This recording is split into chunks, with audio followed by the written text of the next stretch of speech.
Okay चलिए, तो आज हम लोग एक नया क्वेश्चन करते हैं, ठीक है, जो साउंड पे बेस्ड है, बहुत सारा न्यूमेरिकल्स। ठीक है, तो पहला क्वेश्चन है, देखिए क्वेश्चन ये बोल रहा है कि man standing 25 meter away from the wall. ये मान लीजिए वॉल है और ये है आदमी। ठीक है, ये आदमी जो है इस वॉल से 25 मीटर दूरी पे खड़ा है। उसके बाद फिर क्या बोला, ही हर्ड अ एको। ठीक है, तो calculate the time after which he receive the reflected sound. ठीक है, क्वेश्चन आपको बोल रहा है कि फाइंड आउट कीजिए टाइम क्या होगा एको सुनने का। तो देखिए मिनिमम डिस्टेंस तो हमको पता है कि 17 सेंटीमीटर, तो इसका डिस्टेंस कितना और बढ़ गया, तो बढ़ गया इसका मतलब क्या होगा कि टाइम में भी चेंजेस आएगा। तो क्या चेंजेस आएगा, we will find out. Speed of sound which is how much, 350 metre पर second. This information is given and we have to find time. Okay, तो देखिए हमको फॉर्मूला पता है 350, this is speed of sound ना। तो हमको पता है क्या, डिस्टेंस इक्वल टू क्या होता है, vt by 2 we have derived. Okay, so now from this equation, okay, we will find the value of t. So t will be 2d by v. तो t equal to d. d is how much? 25.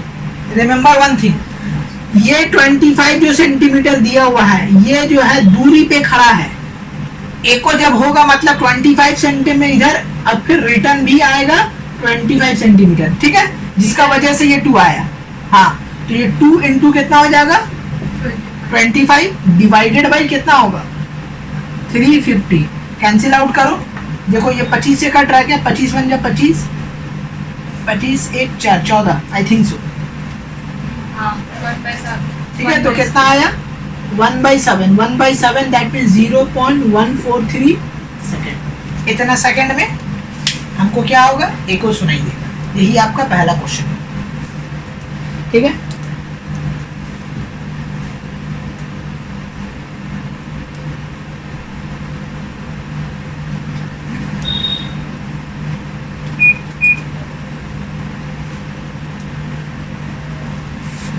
इसको लिख लीजिए आप लोग। Okay, हम लोग एक और क्वेश्चन लेते हैं। देखिए यहाँ पे क्या बोल रहा है, pendulum has frequency of 5 vibrations पर सेकंड। ठीक है, मतलब एक पेंडुलम है, वो उसका फ्रीक्वेंसी कितना, मतलब एक सेकंड में 5 बार वाइब्रेट कर रहा है। An observer start the pendulum and fire the gun. ठीक है, मैंने पेंडुलम ऑन किया और फिर वो एक गन चलाया, तो जैसे ही चलाया ही hear an echo from the cliff after 8 vibration. तो पेंडुलम 8 बार वाइब्रेट किया, तब जाके उसको एको सुनाई दिया। तो आपसे पूछ रहा है कि वो आदमी जो है वो क्लिफ, ऑब्जर्वर जो क्लिफ से कितना दूर है, ये question.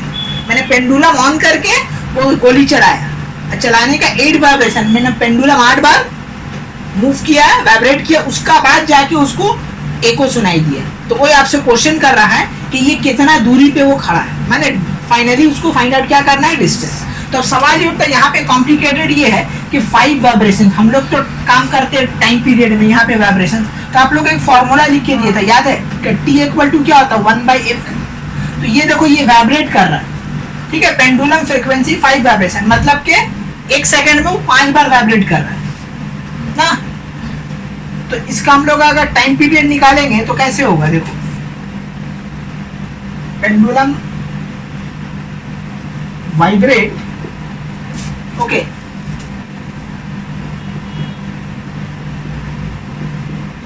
Vibrate 5 times in a second. Okay, तो एक वाइब्रेट कितना बार करेगा, कितना हो जाएगा 1/5, राइट। और फिर यहाँ पे क्या बोला, देखो here an echo from the cliff after 8 vibrations. तो 8 वाइब्रेशंस होने के बाद कितना हो, तो 5/8, इसका क्या हो जाएगा सेकेंड में। समझ में आया ना लॉजिक, क्योंकि फ्रीक्वेंसी और टाइम पीरियड एक दूसरे का क्या होता है, रेसिप्रोकल होता है। ठीक है, तो हम लोग यहाँ से क्या निकाल रहे, टाइम निकाल रहे। तो हमको तो पता है ना कि फ्रीक्वेंसी इक्वल टू क्या होता है, 1/t। तो फ्रीक्वेंसी मेरा कितना दिया हुआ, 5 सेकेंड। तो उल्टा हो गया, कितना हो गया, उसको अगर सेकंड में कन्वर्ट करेंगे तो कितना आएगा, अरे बाबा देखिए ये टाइम पीरियड है, ये फ्रीक्वेंसी है। फ्रीक्वेंसी कितना दिया हुआ 1/5, ठीक है, तो एक टाइम पीरियड माने 1 सेकंड में कितना बार वाइब्रेट कर रहा? 5 टाइम्स, माने हाँ 5 टाइम ऐसा समझ लीजिए, क्योंकि दे आर रेसिप्रोकल, तो ऐसा समझिए 1 सेकंड में 5 टाइम वाइब्रेट कर रहा, तो 8 बार वाइब्रेट करने में उसको कितना टाइम लगेगा? 8/5, हाँ 8/5, 5/8, हाँ आई थिंक सो, ये जो है ये 5 टाइम्स हो रहा ना, तो 8 टाइम्स करने में it will be 5/8, yes 5 times होगा, तो 8 बार करने में इट विल बी 5/8, 8/5। ये उल्टा हो रहा है ना, देखो वाइब्रेशन तुम्हारा फ्रीक्वेंसी दिया हुआ है, तो फ्रीक्वेंसी एंड टाइम पीरियड एक दूसरे का उल्टा होता है, तो टाइम पीरियड जब हम निकालेंगे तो ये तो उल्टा होगा ना, ये 8 वाइब्रेशन है, पेंडुलम 8 बार वाइब्रेट कर रहा है, तो 8 बार जब वो वाइब्रेट कर रहा है तो एक बार में कितना होगा? 1/8, अब 5 टाइम्स उसका एक बार का घूमने का फ्रीक्वेंसी है, तो उससे मल्टीप्लाई कर दिया तो कितना हो गया? 8/5। तो फाइनली आपका जो टाइम पीरियड हो गया वो कितना हो गया? 8/5। This is your final time period, ठीक है। और वेलोसिटी यहाँ पे देखो, स्पीड ये आपका गिवन है, v कितना दिया हुआ? 350 मीटर पर सेकंड, ठीक है, this is given in the question. तो वेलोसिटी इक्वल टू हो गया 350 मीटर पर सेकंड। तो आपको स्पीड ऑफ साउंड का टेंशन नहीं लेना, कभी 340 350 एग्जाम में दे देता आपको, जो भी रहेगा इट विल बी मेंशन। तो आई थिंक यहाँ पे 340 गिवन है बुक में, तो हम लोग 340 लेंगे, ओके। ये हो गया। अब हम लोग को क्या निकालना है? डिस्टेंस। तो आइए डिस्टेंस निकालने क्या फॉर्मूला? डिस्टेंस इक्वल टू होता है vt बाई क्या होता है? 2। तो v कितना है? 340 इंटू टाइम पीरियड कितना है? 8/5 इंटू 2। इसको कैंसिल आउट कीजिए, 2 4 जा, ठीक है, 5 से इसको कैंसिल आउट कीजिए, 5 6, ठीक है, ये होगा ना, 5 6 होगा, तो 5 6 जा 30, और यहाँ कितना बचेगा? 5 8 जा 68, 68 इंटू 4 इट बिकम 272 मीटर, ठीक है, 272 मीटर आ जाएगा। मल्टीप्लाई करके देख लो, ये जाने वाला, ये दिया हुआ स्पीड, हाँ speed of sound is given, okay. Speed of sound याद रखिएगा, गिवन है, कितना गिवन है? 340 मीटर पर सेकंड। तो आपको स्पीड ऑफ साउंड के बारे में टेंशन नहीं लेना, ये हमेशा गिवन आपको मिलेगा। तो वाइब्रेशंस वाला क्वेश्चन में हमेशा याद रखना, पेंडुलम फ्रीक्वेंसी ऑफ 5 वाइब्रेशंस, मतलब इसका फ्रीक्वेंसी कितना दिया हुआ है? 5 दिया हुआ है, ठीक है, इसका फ्रीक्वेंसी कितना दिया हुआ है? 5 वाइब्रेशंस पर सेकंड, 1 सेकंड। तो observer start the pendulum here and echo from the cliff after 8 vibration होने का बाद, ओके। तो 8/5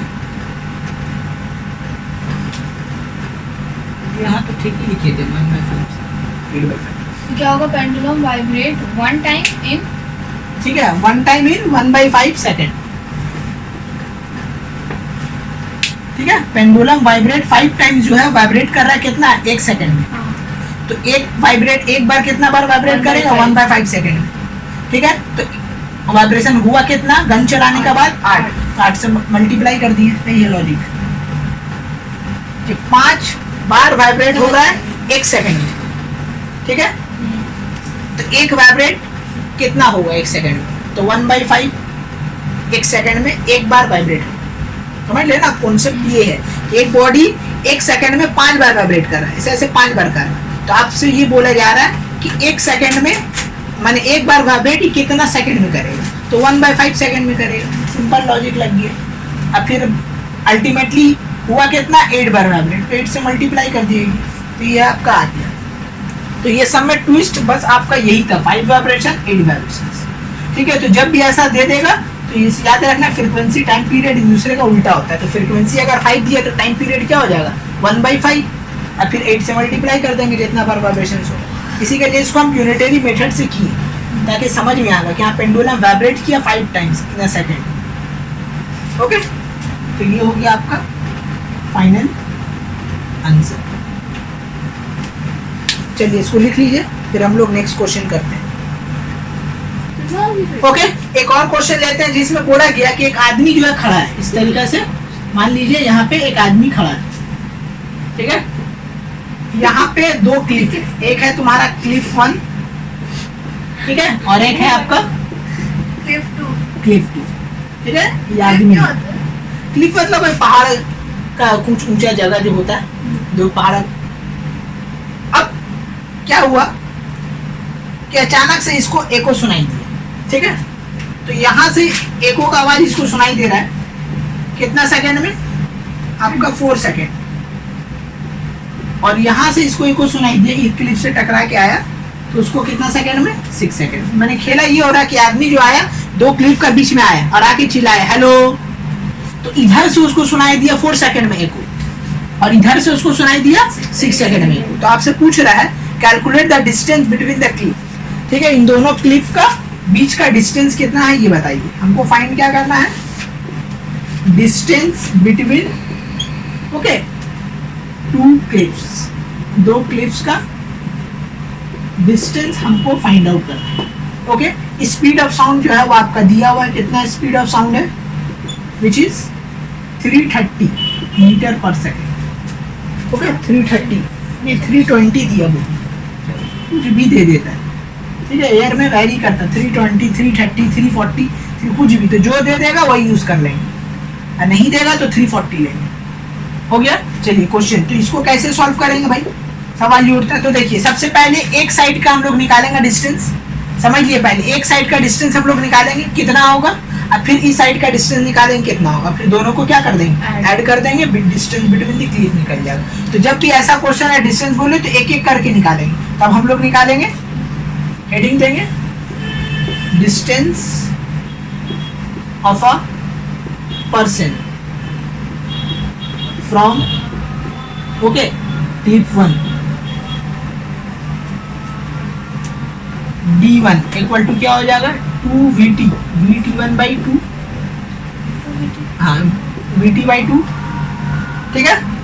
तो देखिए वेलोसिटी दिया हुआ 320, टाइम कितना दिया हुआ 4 सेकेंड, डिवाइडेड बाई 2, ये 2 से 2 कटा, ये इसको कटा, ठीक है, ठीक है, ये आपका कितना आ जाएगा, कहाँ से नीचे, हाँ तो 160 हो रहा है ना, ये 2 से 2 कटा, ये 4 बच जाएगा, तो आपका फाइनली D1 कितना निकलेगा 640। उसके बाद फिर अब हम लोग क्या निकालेंगे, distance of a person from clip 2। अब हम लोग हेडिंग मारेंगे distance of a person from clip 2। चलिए, तो यहाँ पे हम लोग लिखेंगे D2, हाँ तो 640 आपका मीटर होगा, तो D2 फॉर्मूला सेम होगा, सिर्फ यहाँ पे लिख देंगे V D2 T2/2, तो V हो जाएगा 320, T2 हो जाएगा आपका 6 डिवाइडेड बाई 2, ठीक है, इसको काटो, आ जाएगा 160 इंटू 6 कितना हो जाएगा 960। तो देखो दोनों क्लिप का डिस्टेंस हमको पता चल गया, एक डिस्टेंस मेरा निकला तुम्हारा कितना 640 मीटर यहाँ से यहाँ का, और यहाँ से यहाँ का निकला 960 मीटर। अब हमको क्या बोला था, डिस्टेंस बिटवीन द क्लिप, तो दोनों डिस्टेंस को ऐड कर दीजिए, तो फाइनली मेरा आंसर जो आ जाएगा, इसको हम मिटा दे, यहाँ पे हम लिख देंगे distance between 2 cliffs is equal to D1 plus D2, that means 960 plus कितना हो गया 640, कितना आएगा जी आंसर, 9 से 14 1500 मीटर। फाइनली दोनों क्लिप का डिस्टेंस कितना था 1500 मीटर, 15 या 16 होगा, 16 होगा, 960 मीटर। ठीक है, 16 meter is the answer. Sir अगर वैल्यू नहीं देंगे कभी-कभी तो मार्क्स कटेगा, कहाँ पे वैल्यू नहीं देंगे, मतलब वही मीटर, देखो लास्ट में देना जरूरी होता है, अगर कैलकुलेशन करते वक्त नहीं देते इट्स ओके, बट लास्ट में आपको देना पड़ता है, जैसे हम यहाँ पे निकाले 960 मीटर दे देना पड़ता है। अब छूट जाएगा तो एग्जामिनर दे के फुल मार्क्स दे देगा, ऐसा कोई बात नहीं है, हाँ दे देंगे, ठीक है। तो ये हो गया आपका क्वेश्चन। देखिए हम वैरायटी ऑफ क्वेश्चन करा रहे, ज्यादा साउंड में है नहीं झमेला वाला, तो 2-4 टाइप है हम करवा दे रहे। पहला जो सिंपल क्वेश्चन किए, दूसरा पेंडुलम वाला जहाँ पे वाइब्रेशंस वाला किए, तीसरा डिस्टेंस बिटवीन 2 क्लिप्स निकालने वाला। अब एक और टाइप है जो आपका लास्ट है, वो हम बता के इसका न्यूमेरिकल्स खत्म करेंगे, ठीक है, तो इसको नोट डाउन कर लीजिए। ओके, देखिए एक और क्वेश्चन हम लोग बोल रहा है, a man standing in front of a vertical Cliff fire a gun, he hear the echo after 3 seconds. On moving closer to the cliff by 82.5 meter, he fire again and hear the echo after 2.5 second.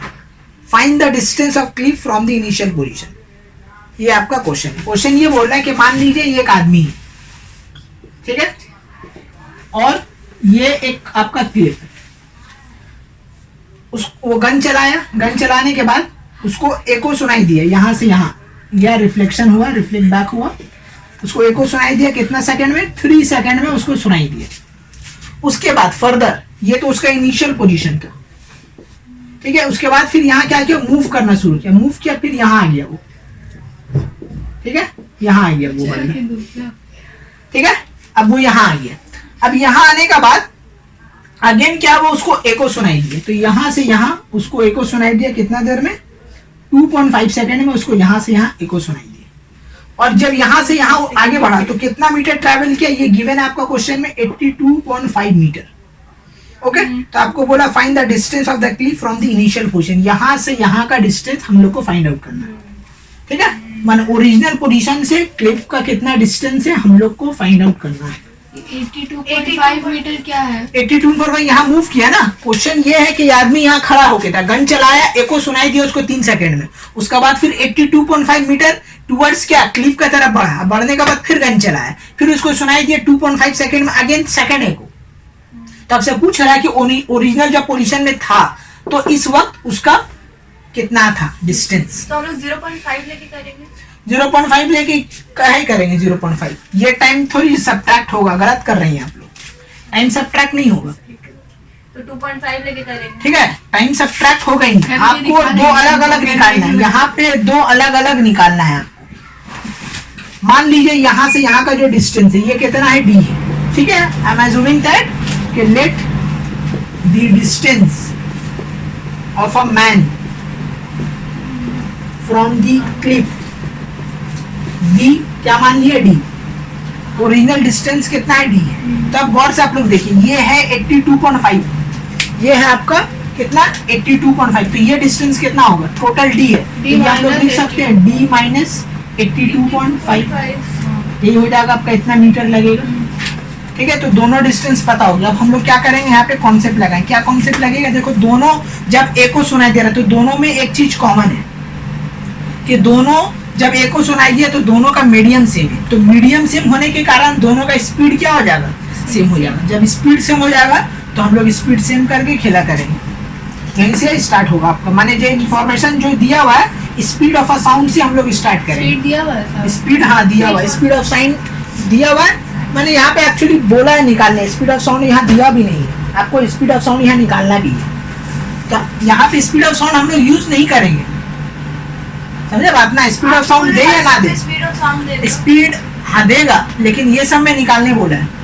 हम लोग को तो पता 330 340 कोई भी एक आएगा, लेकिन ये सब में ना ही स्पीड दिया हुआ है और ना ही आपका क्या दिया हुआ, डिस्टेंस दिया हुआ. अगर स्पीड दिया हुआ रहता तो फिर हम लोग निकाल लेते. इसका यहाँ का डिस्टेंस भी कैन इजीली फाइंड आउट ना. अगर मान लो स्पीड दिया हुआ रहता तो यहाँ से यहाँ का डिस्टेंस हम लोग निकाल लेते. तब हम लोग अज्यूम करके नहीं निकाल सकते हाँ 340 है, यहाँ से यहाँ कर लिया, खेल खत्म हो गया. नहीं, ठीक है. जब नहीं दिया हुआ रहेगा तो और निकालने बोला है तो मतलब आप अज्यूम कर ही नहीं सकते. You have to find out. Okay, तो चलिए, लेकिन हमको इतना पता है, लिखेंगे since mediums okay is same. Medium same होने के कारण velocity of sound in air दोनों में क्या हो जाएगा? सेम हो जाएगा. v1 इक्वल टू क्या हो जाएगा? v2. ये लॉजिक समझ में आया ना आप लोग को कि दोनों का मीडियम सेम है. तो मीडियम सेम होने के कारण दोनों का क्या हो गया? स्पीड सेम हो गया. जो भी स्पीड होगा 330 340, बट इतना पता है कि दोनों एक हो रहा है, एयर में हो रहा, और दोनों एयर में साउंड का स्पीड सेम होगा. तो साउंड का स्पीड सेम कर दी. अब यहाँ से खेला क्या होगा? स्टार्ट होगा. देखिए समझ लीजिए, उसका बाद लिखिएगा. फॉर्मूला लगाइए. v का क्या फॉर्मूला? हम लोग को फॉर्मूला पता क्या होता है? d equal to vt/2. यहाँ से v को सब्जेक्ट बनाएंगे तो हो जाएगा आपका 2d/t, राइट. तो ये v1 है तो यहाँ पे d1 t1 आ जाएगा और यहाँ पे आ जाएगा 2d2 क्या हो जाएगा? t2. अब इंफॉर्मेशन जो भी दिया हुआ पुट कीजिए. तो देखिए d1 क्या है? इनिशियल पोजीशन से, राइट. तो ये आपका 2d हो जाएगा. और t1 कितना है? देखिए यहाँ पे सेकंड दिया हुआ है, सेकंड ना.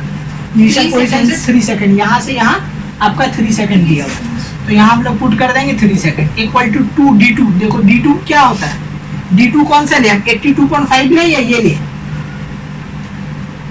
D2 क्या ले, यहाँ दो डिस्टेंस है ना। 82.5। हाँ, क्योंकि डिस्टेंस क्या होता है, ऑब्जर्वर से रिसीवर का डिस्टेंस। तो ये है ऑब्जर्वर और ये है रिसीवर, तो ये दोनों का बीच का डिस्टेंस, ये डिस्टेंस नहीं देख सकते क्योंकि ये इतना दूर मूव किया, तो मूव करने के बाद वो गन चला है, तो ए को जो कैलकुलेट होगा तो यहाँ से होगा ना, इसी के लिए यहाँ से यहाँ का डिस्टेंस लेगा, ये डिस्टेंस नहीं लेंगे। ठीक है, मिस्टेक मत कीजिएगा, सब में बस यही ट्रिक है। अब डी आ जाएगा आपका कितना, D minus 82.5 whole divided by second कितना लगा था, 2.5 सेकंड। अब गौर से देखिए, यहाँ पे सिंप्लीफाई हो रहा है, ये 2 से 2 कटी है। ठीक है, अब हम लोग क्या करेंगे, क्रॉस मल्टीप्लाई कर दीजिए। क्या कर दीजिए, क्रॉस मल्टीप्लाई, क्रॉस मल्टीप्लाई कर दीजिएगा, आपका आंसर आ जाएगा, डी निकल जाएगा। ठीक है, फिर खत्म हो जाएगा। तो देखिए क्रॉस मल्टीप्लाई कर, इधर करिए, सबसे पहले इधर कर रहे हैं, तो ये कितना आ रहा है, 3D माइनस 3 इंटू 82.5, तो 3 5 15 हो गया, 3 2 6 17 3 8 24, ये हो गया इतना क्रॉस मल्टीप्लाई। और यहाँ पे आ रहा है 2.5D। ठीक है, अब देखिए D से D सब्ट्रैक्ट होगा, ये हो जाएगा 3D माइनस 2.5D, और ये उधर शिफ्ट हो जाएगा, ये आ गया। तो फाइनली हमको कितना मिला, 0.5D इक्वल टू 275.5। 0.5 मतलब बताया था हाफ, तो ये हो गया हाफ। ओके, तो अब कितना होगा, क्रॉस मल्टीप्लाई कर दो, आंसर आ जाएगा। तो 2 से मल्टीप्लाई कर दोगे तो फाइनली आपका आंसर आएगा 495 ऑप्शन, 495 मीटर, ये आपका निकल गया। ठीक है, distance of a man from the initial position, initial position से डी निकल गया। ठीक है, तो बस जो था यही था। यहाँ अगर आप गड़बड़ा दीजिएगा, क्योंकि ये सब में ट्विस्ट है ये कि आपको ना ही साउंड का वैल्यू दिया, स्पीड ऑफ साउंड का, और ना ही आपको डिस्टेंस दिया, इसी के लिए सम हार्ड हो गया। अगर ये सब में आपका ये दे देता स्पीड ऑफ साउंड, तो ये सब इजी हो जाता, फट से निकल जाता। बट यहाँ पे हार्ड इसलिए हो गया क्योंकि स्पीड ऑफ साउंड क्या है, गिवन नहीं। तो जब कभी भी गिवन नहीं रहेगा, तो अगर मीडियम सेम है तो दोनों को इक्वेट करके यहाँ से निकाल लेंगे। ओके, बुक में अलग अलग स्टाइल से बनाता है, जो फॉलो नहीं करना है। ठीक है, this is the best approach, तो हमेशा ऐसे ही कीजिएगा, बुक वाला स्टाइल से हम नहीं बताते। ओके, अब नेक्स्ट आपको क्या बोला था, स्पीड ऑफ साउंड निकालने। तो चलिए स्पीड ऑफ साउंड देख लेते हैं। एट दिस मोमेंट कितना है, स्पीड ऑफ साउंड 330 है, 340 है। तो हमको तो पता है ना, अभी हम लोग देखें v1 इक्वल टू क्या होगा, 2d1 बाई t1 होगा। तो d1 मेरा कितना था, d1 कितना था, d था ना, d कितना निकला 495 डिवाइडेड बाई t मेरा था 3 सेकेंड। कैंसिल आउट हो रहा है क्या, देखो तो, 3 1 जा 3 3 8 और 5, तो v1 इक्वल टू कितना हो गया, 2 5 जा 10, 2 8 जा 16 7, और ये हो गया आपका 3। कितना निकल गया, 3 कितना आएगा, ये गलती कर रहे हैं क्या, ये 6 होगा। ठीक है, 165 हुआ, तो 165 करेंगे तो ये आपका हो जाएगा 330 मीटर पर second. This is the velocity of sound in air at this moment. Okay, तो आज हम लोग साउंड का सेकंड पार्ट करने वाले हैं, वाइब्रेशंस। ठीक है, वाइब्रेशंस देखो होता क्या है, सबसे पहले जानिए आप लोग कि ये बॉडी का पार्टिकल्स, ये this are the particles of a body. Okay, तो first of all if you hit this particle over here, क्या होगा, ये इसको हिट करेगा, ये इसको हिट करेगा, ये इसको हिट करेगा, और फिर वापस से ये इसको हिट किया, ये इसको रिटर्न हिट करेगा, ये इसको रिटर्न हिट करेगा, ये इसको रिटर्न। इस तरीका से तुम्हारा क्या होता है कि बॉडी एक दूसरे को क्या करता है, हिट करता है और वाइब्रेट करता है। This is the phenomena of the क्या, वाइब्रेशन। एक बॉडी है इस टाइप का, ये हम इसको मारा, ये इसको मारा, फिर ये रिटर्न आया, इसलिए साउंड वेव को क्या बोला जाता है, it is elastic wave. Elastic wave बोलने का वजह ही यही है कि ये जो वाइब्रेशन जो होता है ना, वो दूसरों को हिट करके रिटर्न आता है। According to the Newton's third law, every action and equal and opposite actions, जो भी रिएक्शन होता है, तो उसी कारण के क्या हो रहा है, वाइब्रेशन हो रहा है। जो भी हो रहा है इस तरीके से इसको मूव किया, ये रिटर्न आए, इस तरीके से बॉडी क्या होता है, वाइब्रेट होता है। तो अब जो वाइब्रेशन हो रहा है, there are different kinds of vibrations.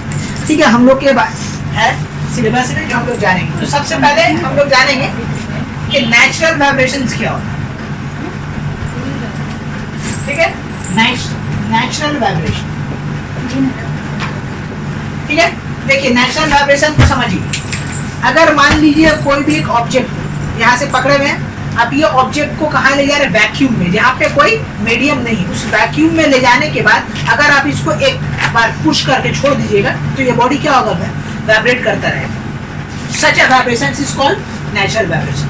क्या बोला, समझ में आया कि अगर एक ऑब्जेक्ट को, एक बॉडी को, पार्टिकल्स को हम लोग वैक्यूम में ले जाके एक बार उसको ऑक्सीलरेट करके छोड़ दें तो अभी क्या हो जाएगा, ये मोशन में आ जाएगा।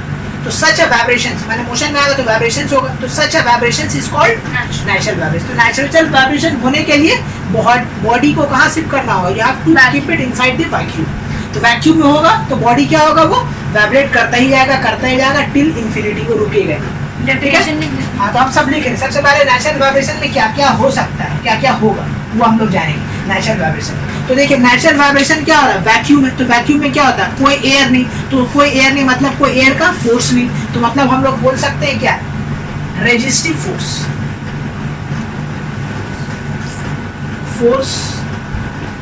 ओके इज नॉट प्रेजेंट, ये फोर्स प्रेजेंट नहीं। देखो अगर हम लोग इसमें, अभी यहाँ मीडियम, इसमें अगर हम इसको वाइब्रेशन कराएं तो after some time it will stop, but अगर यही चीज को हम लोग कहाँ ले जाएं, वैक्यूम में, और ले जाके इसको वाइब्रेट करें तो वो स्टॉप नहीं होगा। क्यों नहीं हो रहा है, उसका रीजन यही है कि रेजिस्टिव फोर्स क्या होगा, वो प्रेजेंट नहीं है।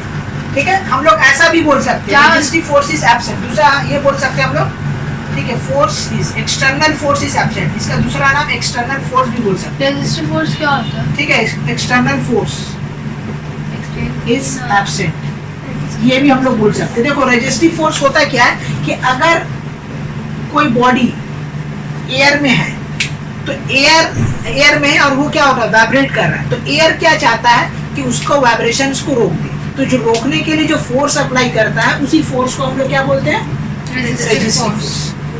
ठीक है, तो in case of natural vibration में वो रेजिस्टिव फोर्स होता नहीं, जिसके कारण वो बॉडी जो है जो वाइब्रेट कर रहा है वो कंटिन्यू क्या होता है, वाइब्रेशंस में रहता ही रहता है। तो अगर कोई बोला जाए कि नेचुरल वाइब्रेशंस जो होता है उसमें बॉडी रुकता क्यों नहीं, वो इन्फिनिटी तक क्यों मोशन में रहता है, उसका just because of that there is resistive force is not present, या बोल सकते हैं एक्सटर्नल फोर्स इज एब्सेंट है उसमें। इसके कारण क्या हो रहा है, वहां पे तुम्हारा मोशन जो है वो कंटिन्यू है, वाइब्रेशंस क्या है वो कंटिन्यू है। तो हम लोग बोल देंगे बॉडी वाइब्रेट,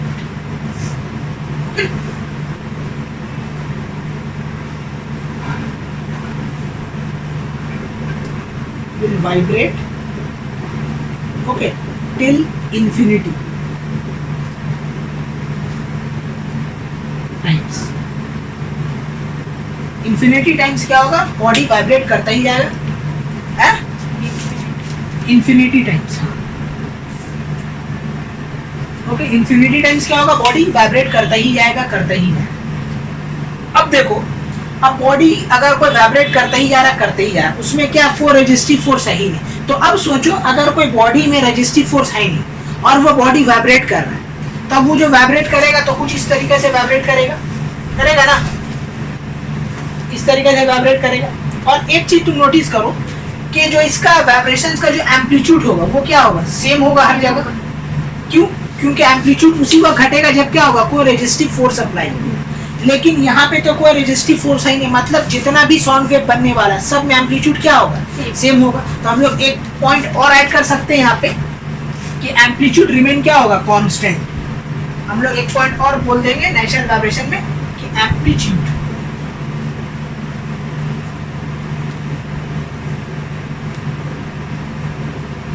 एम्पलीट्यूड इज क्या हो जाएगा, कांस्टेंट, रिमेन कांस्टेंट। ये बात याद रखिए। This are the few points about natural vibrations, कि नेचुरल वाइब्रेशन होगा तो this thing will happening.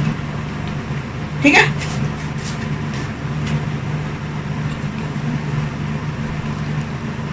Okay, तो this are the knowledge about natural vibration. तो नेचुरल वाइब्रेशन जब कभी भी होगा तो हमेशा याद रखिएगा कि बॉडी हमेशा इंफिनिटी तक क्या करेगा, वाइब्रेट करेगा, क्यों वाइब्रेट करेगा? क्योंकि उसमें रेजिस्टिव फोर्स है ही नहीं, और रेजिस्टिव फोर्स नहीं होने के कारण इसका एम्पलीट्यूड क्या हो जाएगा? कांस्टेंट हो जाएगा। तो अब इन सबको मिला जुला के क्या करेंगे? इसका डेफिनेशन हम लोग बना देंगे। ठीक है, चलिए इसका डेफिनेशन अब हम लोग लिखते हैं कि नेचुरल वाइब्रेशंस होता है क्या। ठीक है, देखिए अब वाइब्रेशंस क्या हो रहा कि ये मान लीजिए आपका पेंडुलम है, ठीक है, ये आपका क्या मीन पोजीशन है ना। तो ये पेंडुलम इस तरीके से, अब ये बॉडी मूव करेगा, यहाँ से अब हिट किए तो ये इतना दूर आया, फिर क्या होगा? रिटर्न आएगा, तो ये इतना दूर क्या होगा? ये ऑक्सीलरेट किया, जिसको हम लोग क्या बोलेंगे? एम्पलीट्यूड। यहाँ भी जाएगा, फिर ये भी क्या कहलाएगा? एम्पलीट्यूड। और ये पेंडुलम अगर हम लोग नेचुरल क्या बोलते हैं इसको, अगर वैक्यूम में अगर हम लोग करेंगे तो क्या होगा? ये हमेशा इन्फिनिटी तक क्या होगा? मूव करता रहेगा विद कांस्टेंट क्या? एम्पलीट्यूड। ठीक है, तो अगर इसका हम लोग डेफिनेशन बोले तो एक चीज तुम यहाँ पे नोटिस करो कि ये यहाँ जाएगा, ये बॉडी, फिर यहाँ से यहाँ आएगा, फिर यहाँ आएगा, तो मतलब ये क्या हो रहा? बार बार एक ही मोशन हो रहा है। तो जब कभी भी बार बार कोई एक ही मोशन है उसको हम लोग बोलते हैं पीरियोडिक। क्या बोलते हैं उसको? Periodic motion. तो पीरियोडिक मोशन होने के लिए क्या कंडीशन है भाई? कि एक ही चीज बार बार। तो इसका डेफिनेशन में भी हम लोग ऐसा बोलेंगे, the periodic vibration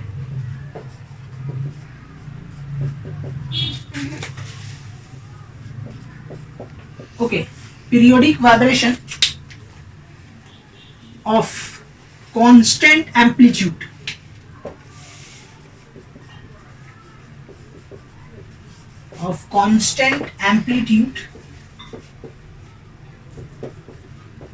okay, amplitude in the absence of, देखो ठीक है, in the absence of क्या बोलेंगे हम लोग? कौन सा force? Resistive force on it is called, हम लोग बोलेंगे क्या? Natural vibrations.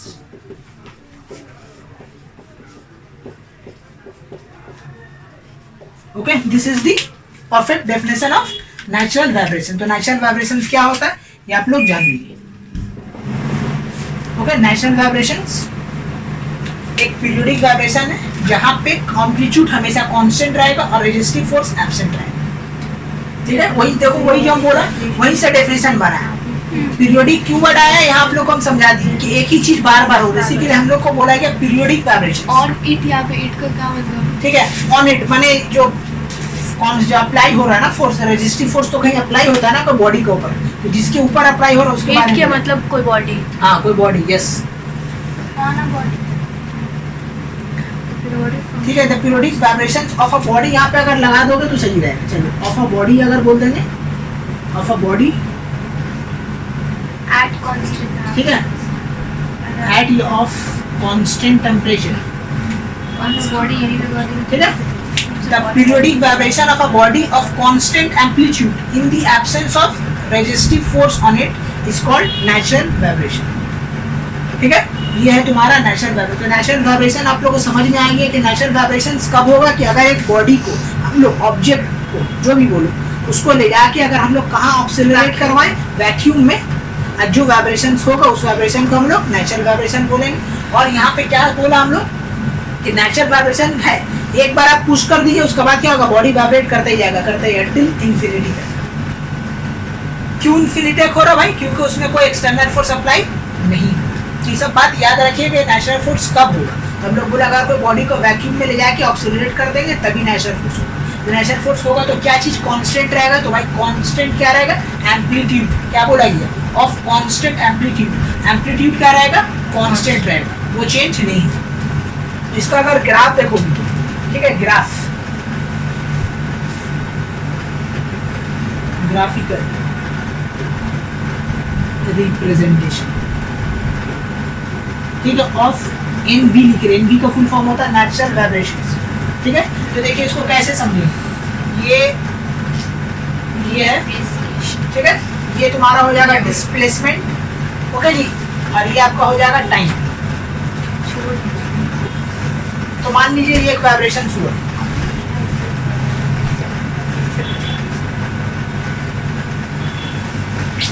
ठीक है,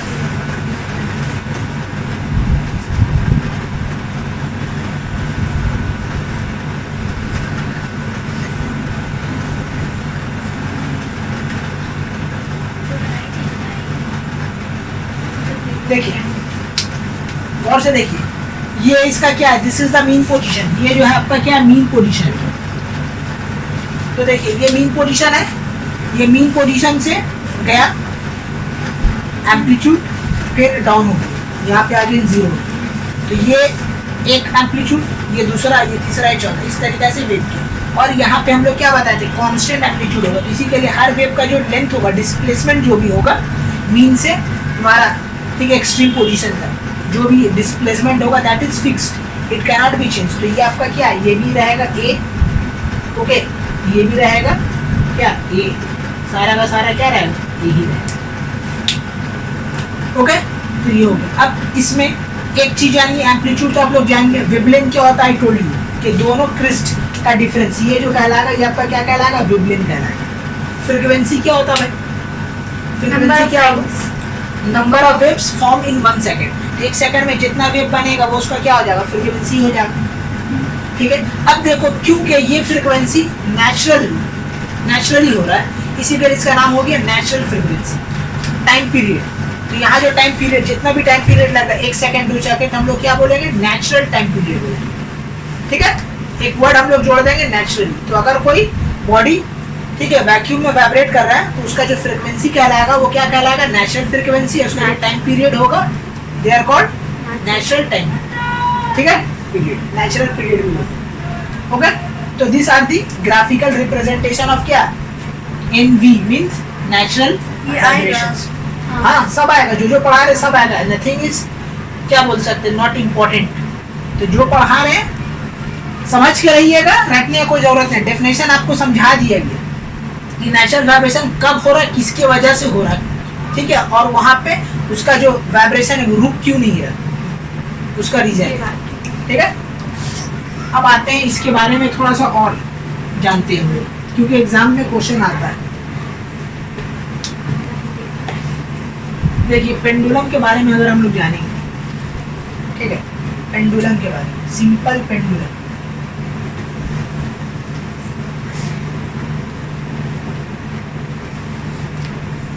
सिंपल पेंडुलम। देखिए सिंपल पेंडुलम कैसा होता है, ऐसा होता है, राइट। बॉडी को वाइब्रेट कीजिएगा इस तरीके से जाएगा, फिर इस तरीके से जाएगा, तो यहाँ से यहाँ क्या कहलाएगा आपका एम्पलीट्यूड, और ये भी क्या होगा एम्पलीट्यूड, ये आपका क्या कहलाएगा, मीन पोजीशन, ठीक है जी।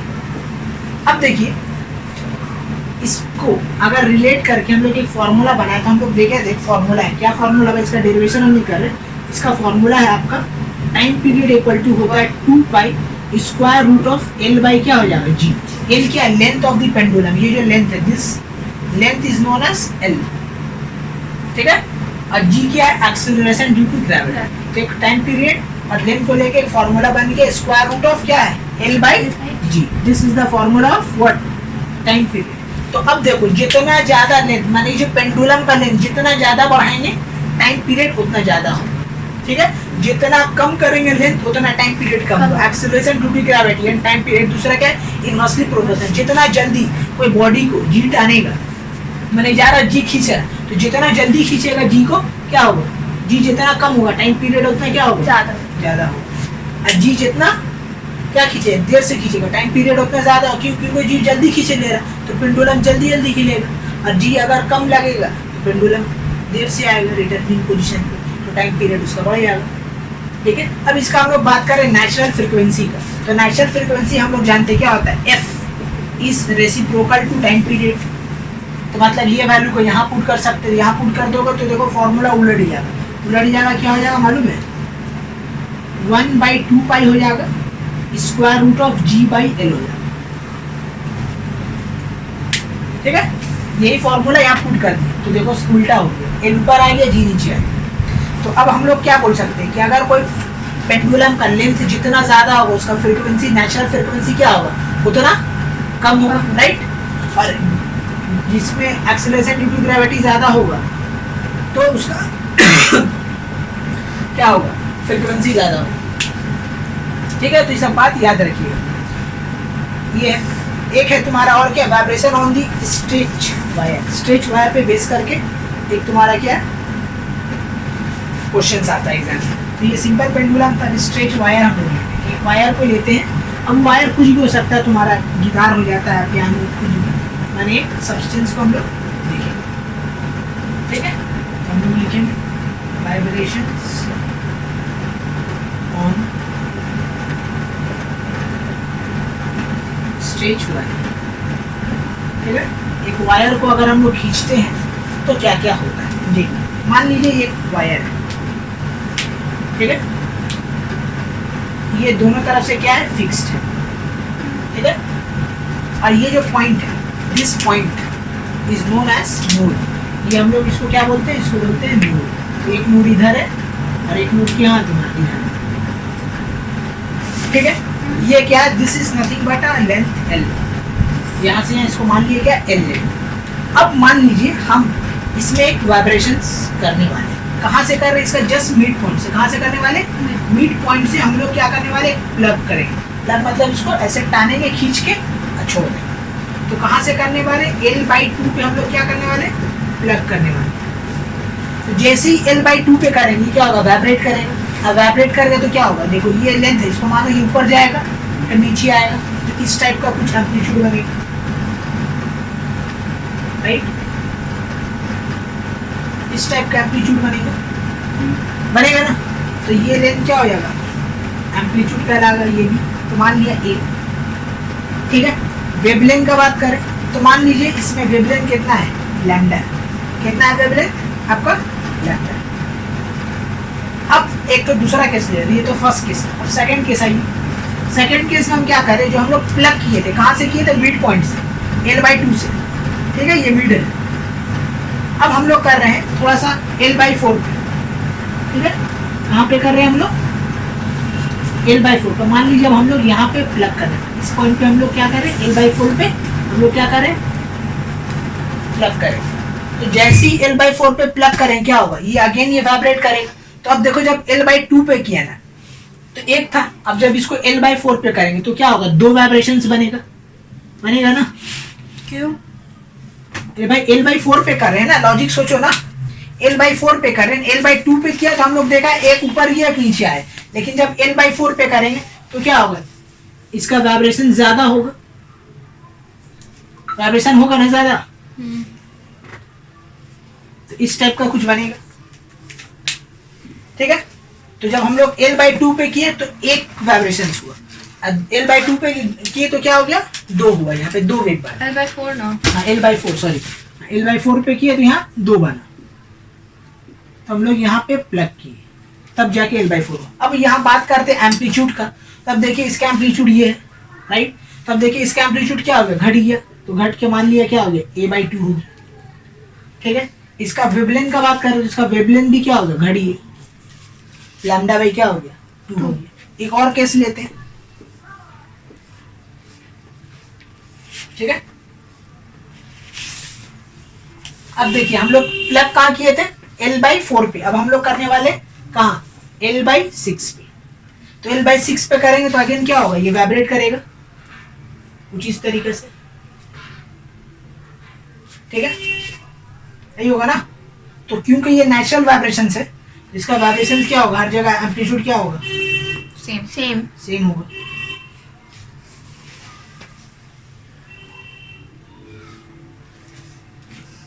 ठीक है।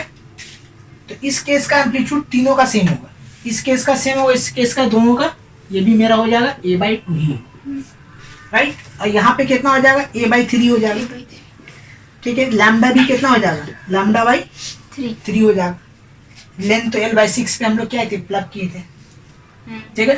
तो ये तीन केस हम लोग लिए। तो इस तीन केस से हम लोग को क्या समझ में आया कि जो केस 1 है, ठीक है, तो अगर कोई हम लोग बॉडी को बीच पॉइंट से, माने अगर कोई भी स्ट्रेट वायर का बीच पॉइंट से, मिड पॉइंट से हम लोग क्या करते हैं, प्लग करते हैं, तो ये बॉडी जो है नेचुरल वाइब्रेशन से वाइब्रेट करेगा और एक ही यहाँ पे क्या होगा, वेव बनेगा, एक ही होगा।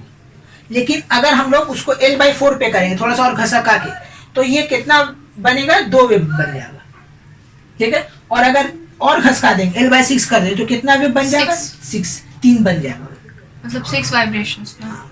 तो अब देखो जितना वेव उतना वाइब्रेशंस ना, तो 3 वाइब्रेशन। L/6 ये वायर का लेंथ है, तुम लोग बात समझो, पूरा L लेंथ है। तो L पे हम लोग L/2 किए, ये भी L लेंथ है। L पे हम लोग कितना स्ट्रेच किया, L/4 पे, थर्ड पे हम लोग L पे, तो वायर का लेंथ सेम है, हम लोग जो प्लग कर रहे हैं वो पोजीशन चेंज हो रहा है, कभी पहला यहाँ से हुआ, दूसरा यहाँ से हुआ, तीसरा यहाँ से हुआ, ऐसा कुछ होगा। तो जब यहाँ से हुआ तो एक बना, काफी बड़ा एम्पलीट्यूड बना, फिर जब यहाँ से किया तो इसका एम्पलीट्यूड घट गया। तो पहला वाला में कितना वाइब्रेशन हुआ? ठीक है, हाँ 1 2 3, ठीक है। अभी आप बोले थे 4 वाइब्रेशन हुआ, दूसरा वाला नहीं 4 नहीं हुआ, एक ही हुआ, ये तो एक है ना, एक्चुअली नेचुरल फ्रीक्वेंसी तो सेम हो रहा है ना, तो नेचुरल फ्रीक्वेंसी सेम होने के कारण ये दोनों का एम्पलीट्यूड सब सेम हो रहा है। ठीक है, वाइब्रेशन इसमें 1 2 3, दैट्स ऑल। ओके, अब यहाँ पे ध्यान दीजिए, यहाँ पे क्या क्या हम लोग को सीख मिला। सीख ये मिला कि अगर तीनों डायग्राम आपको दे दिया जाए, बोला जाए कि सबसे ज्यादा किसका एम्पलीट्यूड है, ठीक है, तो इसको मान लो क्या, पहला वाला का तो हम लोग क्या लिखेंगे, क्योंकि पहला वाला मिडिल इसको P मान लो डायग्राम, इसको Q मान लो डायग्राम, इसको R मान लो डायग्राम, ठीक है। तो हम लोग बोलेंगे P हैज, क्या बोलेंगे, मैक्सिमम क्या हो जाएगा, एम्पलीट्यूड। P का क्या होगा, मैक्सिमम, सॉरी हाँ मैक्सिमम एम्पलीट्यूड होगा। अब देखो जिसका जितना ज्यादा एम्पलीट्यूड याद रखना, उसका लाउडनेस उतना ज्यादा होगा, तो हम लोग बोल देंगे P हैज, क्या लिखेंगे, मैक्सिमम लाउडनेस, उसका लाउडनेस उतना ही ज्यादा होगा, ठीक है। अब इन तीनों में देखो सबसे ज्यादा किसका फ्रीक्वेंसी, इसमें कितना फ्रीक्वेंसी है, इसमें 1F है, ठीक है, इसमें कितना फ्रीक्वेंसी है, 2F है, और इसमें कितना 3F है, तो सबसे ज्यादा फ्रीक्वेंसी इसमें हुआ, तो हम लोग बोल देंगे R हैज क्या है, मैक्सिमम क्या हो जाएगा, फ्रीक्वेंसी। अब इसका मैक्सिमम फ्रीक्वेंसी होने के कारण इसका पिच सबसे ज्यादा होगा, ठीक है, जिसका फ्रीक्वेंसी ज्यादा होता है याद रखना, इसका पिच, दो पिच होता है, low pitch and high pitch, ठीक है, तो इसमें हाई पिच होगा, इसमें करोगे तो पी आवाज होगा, इसमें पी ऐसा आवाज होगा, ठीक है। तो आर हैज क्या हो जाएगा, मैक्सिमम फ्रीक्वेंसी, ठीक है। तो आर का जो आवाज होगा, आर हैज क्या होगा, श्रिलनेस होगा, श्रिल होगा, श्रिल आवाज, हाई पिच होगा, ठीक है। अगर पूछा जाए कि इन तीनों में सबसे ज्यादा हाई पिच किसका होगा, तो जितना ज्यादा फ्रीक्वेंसी याद रखिएगा उसका ज्यादा उतना क्या होगा, श्रिलनेस उतना ज्यादा होगा, हाई पिच होगा, पी ऐसा आवाज होगा। और इसमें अगर इसमें प्लग कीजिएगा ना, इसमें होगा पी करके आवाज, इसमें होगा पी, इसमें होगा पी, क्योंकि इसमें लाउडनेस ज्यादा है, इसका भारी आवाज होगा, ठीक है। इसमें क्या होगा, इसमें थोड़ा सा बेस है, ये बेस है, इसका जो होगा ये बेस, लो पिच है, तो भास आवाज होगा थोड़ा सा, बास एक होता है पिच का टाइप, बेस नहीं, बास, BASS, बेस अलग होता है, ठीक है, तो बास बोलते हैं उसको, एक्चुअल में बेस को बोलते हैं, ठीक है, वो बोली थी अनुष्का शर्मा को गाना में बोली थी, ठीक है। चलिए वही बेस का बात है, तो वो जिसका ज्यादा बेस होगा मतलब उसका श्रिलनेस कम है, ठीक है, श्रिलनेस उसका कम है, श्रिल जिसका ज्यादा मतलब हाई पिच। अब बास का बात होगा तो समझ लीजिए कि उसका लो पिच, ठीक है। तो याद रखिएगा इसमें सबसे ज्यादा श्रिल है, इसमें सबसे कम श्रिल है, इसका लाउडनेस सबसे ज्यादा है, इसका लाउडनेस सबसे कम है, ठीक है। जिसमें सबसे ज्यादा पिच उसका सबसे कम लाउडनेस, ओके। और वेवलेंथ का बात करें, किसका वेवलेंथ सबसे ज्यादा है, बोलो, वेवलेंथ किसका ज्यादा है, क्यों, क्योंकि इसका एम्पलीट्यूड ज्यादा है, इसके कारण इसका वेवलेंथ ज्यादा है, ठीक है। तो P हैज हम लोग बोल देंगे मैक्सिमम वेवलेंथ। तो ये सब बातें हम लोग को स्ट्रेच वायर में याद रखिए, एग्जाम में आता है, तो यही सब क्वेश्चन आपका स्ट्रेच वायर में बनेगा, कि आपको डायग्राम दे देगा, बोले किसका पिच ज्यादा, तो देखिएगा जिसका, ठीक है, क्या तुम्हारा एम्पलीट्यूड कम, उसका सबसे ज्यादा पिच ज्यादा नहीं है, है, क्या बोली, का बेस है ना, क्या बोल रही, क्यू का देखो क्या होगा, इससे कंपेयर करोगी तो इसका जो है पिच ज्यादा होगा, इसका लाउडनेस कम होगा, इसका लाउडनेस और कम होगा, इससे इसे कंपेयर करोगे तो ये हाई पिच है, ये लो पिच है, ये बोल सकते हैं। क्यू तो मिडिल आ रहा है, तो मिडिल का उतना इम्पोर्टेंट नहीं है, पहला और आखिर ही इम्पोर्टेंट है, एक किसका मैक्सिमम है, किसका मिनिमम, ठीक है। चलिए, तो ये है तुम्हारा नेचुरल वाइब्रेशंस का तुम्हारा क्या खेल है, कि नेचुरल वाइब्रेशन कैसे होता है, कब होता है। अगर नेचुरल वाइब्रेशन एक स्ट्रिंग वायर को हम लोग कहाँ ले आके वैक्यूम में ले जाके प्लग करते हैं, तो ये सब केसेस बन सकते हैं। देखो अब बात समझो, सब में देखो एम्पलीट्यूड सेम है, अब देखो इसका एम्पलीट्यूड सेम है नहीं, क्योंकि इसका नेचुरल वाइब्रेशंस अलग हो रहा है, इसका नेचुरल वाइब्रेशन है। तो अगर कोई बॉडी जो बॉडी को मान लीजिए तो बॉडी है, इसको ले जाके अगर हम छोड़ेंगे तो ये जिंदगी भर एक ही नेचुरल वाइब्रेशन से करेगा, और ये अलग, ये दोनों का सेम हो सकता है, लेकिन ये हमेशा टिल इन्फिनिटी तक ये वैक्यूम में एक ही फ्रीक्वेंसी के साथ क्या करेगा, वाइब्रेट करेगा। इसको ले जाएंगे तो ये एक ही फ्रीक्वेंसी के साथ क्या करेगा, वाइब्रेट अपना। ये दोनों मैच नहीं कर सकता। क्यों? क्योंकि दोनों का ऑब्जेक्ट डिफरेंट है। ऑब्जेक्ट डिफरेंट होने के कारण मास अगर ज्यादा है तो फिर थोड़ा वेलोसिटी कम हो जाएगा। सेम तो सेम टाइम पे छोड़ेंगे तब तो सेम। अगर एक ही ऑब्जेक्ट है, दोनों को सेम टाइम पे छोड़ोगे तब फिर सेम हो सकता है, लेकिन दो अलग अलग ऑब्जेक्ट है, ठीक है, जैसा ये है ना, इसकी ऑब्जेक्ट को ले गया, ठीक है, सेम ऑब्जेक्ट को आप क्या करें, ले गए यहाँ पे, सब ले जाने के बाद क्या करें, इसको L/2 पे प्लग कर रहे हैं वैक्यूम में ले जाके, और उसको कहाँ पे करें, L/4 पे, तो दोनों का थोड़ी ना नेचुरल फ्रीक्वेंसी सेम होगा, दोनों का तो क्या होगा, डिफरेंट होगा, ठीक है। तो यही है तुम्हारा क्या, नेचुरल वाइब्रेशंस। चलिए इसको नोट डाउन कर लीजिए। तो आज हम लोग डैम्प वाइब्रेशन करने वाले, इससे पहले क्या कर लिए हम लोग, ठीक है, नेचुरल वाइब्रेशंस कर लिए। अब हम लोग पढ़ेंगे डैम्प वाइब्रेशन। नेचुरल वाइब्रेशंस क्या है, आप लोग बताइए जरा, नेचुरल वाइब्रेशंस कब होता है?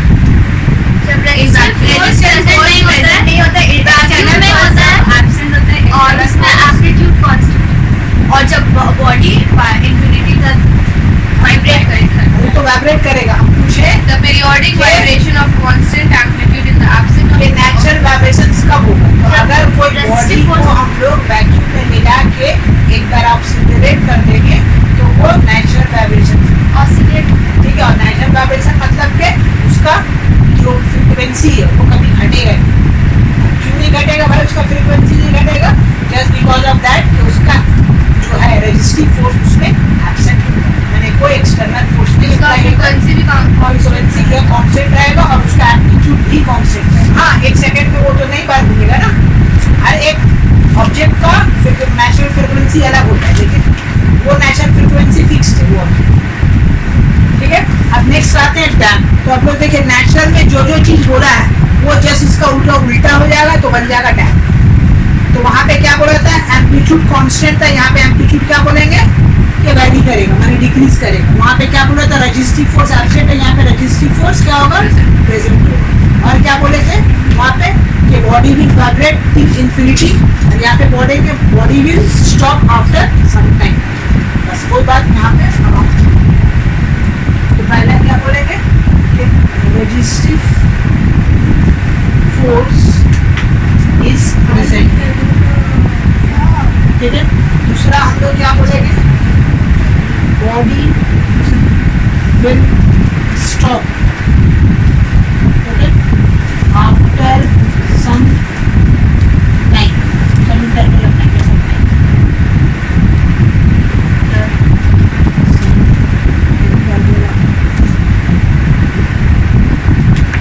ठीक है। ये दूसरा पॉइंट। तीसरा पॉइंट क्या बोलेंगे,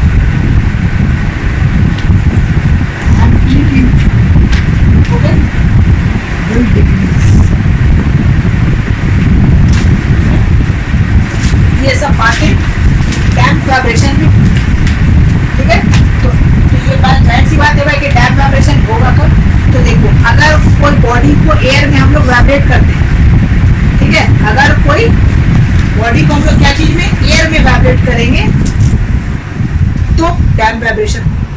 तो अगर पूछा कि डैम्प वाइब्रेशन कब होगा, तो अगर कोई बॉडी को एयर में लाके ऑक्सीजनेट एक बार करके छोड़ दे तो उसमें डैम्प वाइब्रेशन होगा। डैम्प वाइब्रेशन मतलब कि कंटिन्यूअसली उसके ऊपर क्या होगा, रेजिस्टिव फोर्स अप्लाई होगा, रेजिस्टिव फोर्स अप्लाई होने के कारण बॉडी जो है रुक जाएगा कुछ देर बाद, ठीक है। तो अब उसके ऊपर रेजिस्टिव फोर्स अप्लाई हो रहा है तो हर बार में क्या होगा, इसका एम्पलीट्यूड क्या होगा, घटेगा। मान लीजिए एक पेंडुलम है, ठीक है, ये पेंडुलम के ऊपर आप क्या किए, एक ऑक्सीलरेट किए, तो ये यहाँ गया, ठीक है, फिर यहाँ गया।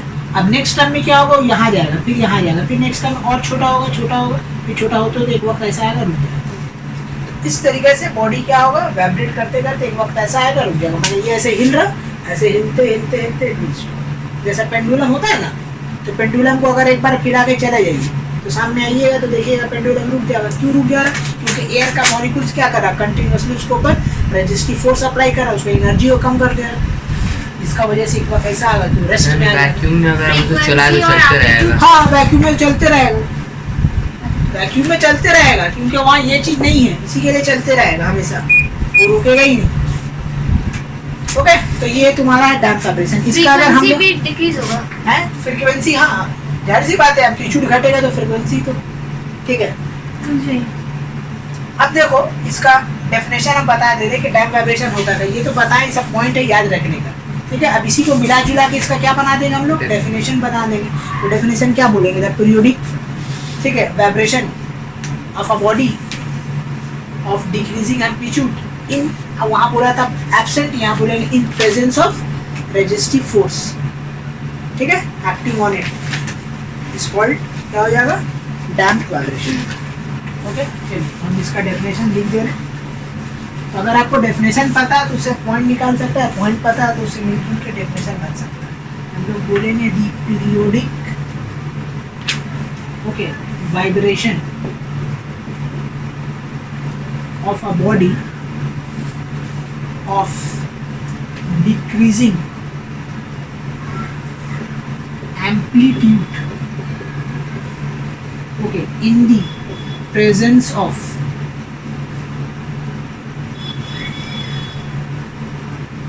ओके, प्रेजेंस ऑफ क्या, एक्सटर्नल फोर्स बोल दो, एक्सटर्नल फोर्स, या तो फिर बोल दो तुम्हारा क्या, रेजिस्टिव फोर्स,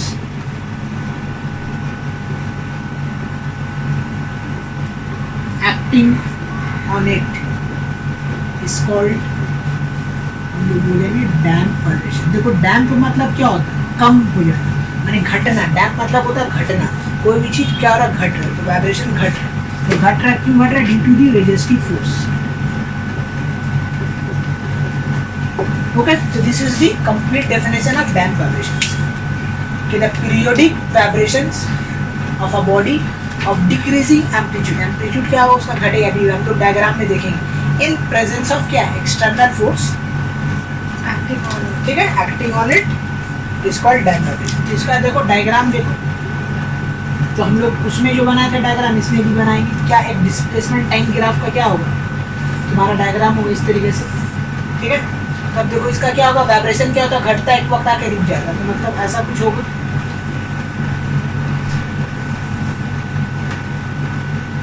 ठीक है। अब हम लोग क्या करेंगे, देखो वेव ऐसे बनाओ, यहाँ पे सबसे हाईएस्ट एम्पलीट्यूड आया, फिर क्या होगा, ये घटा, फिर ऐसे, ओके। तो this is the damp vibrations का ये साउंड वेव, ये डिस्प्लेसमेंट है, ये आपका क्या है,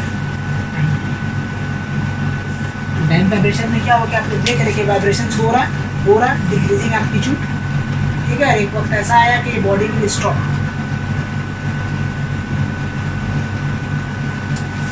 ठीक है जी। तो ये है आपका डैम्प वाइब्रेशन। तो डैम्प वाइब्रेशन का आपका ही दो आता है, या तो डेफिनेशन बोलेगा या तो आपको बोलेगा डायग्राम बना के दिखाइए, ठीक है। तो और the diagram of the damp vibration, तो आपको इस तरीके से बना के दिखा दीजिए, ठीक है। ध्यान रखिएगा एम्पलीट्यूड डिक्रीज होना चाहिए, अगर एम्पलीट्यूड सेम हो जाएगा तो फिर गड़बड़ हो जाएगा। ये एम्पलीट्यूड घट रहा है ना, ठीक है, ये बाहर चलिए के बाहर नहीं जाता।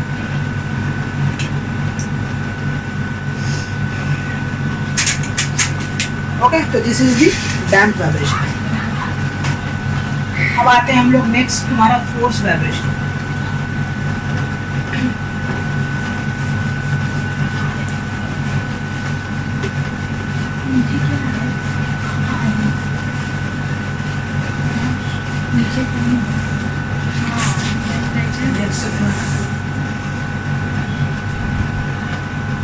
ओके, फोर्स वाइब्रेशन, ठीक है।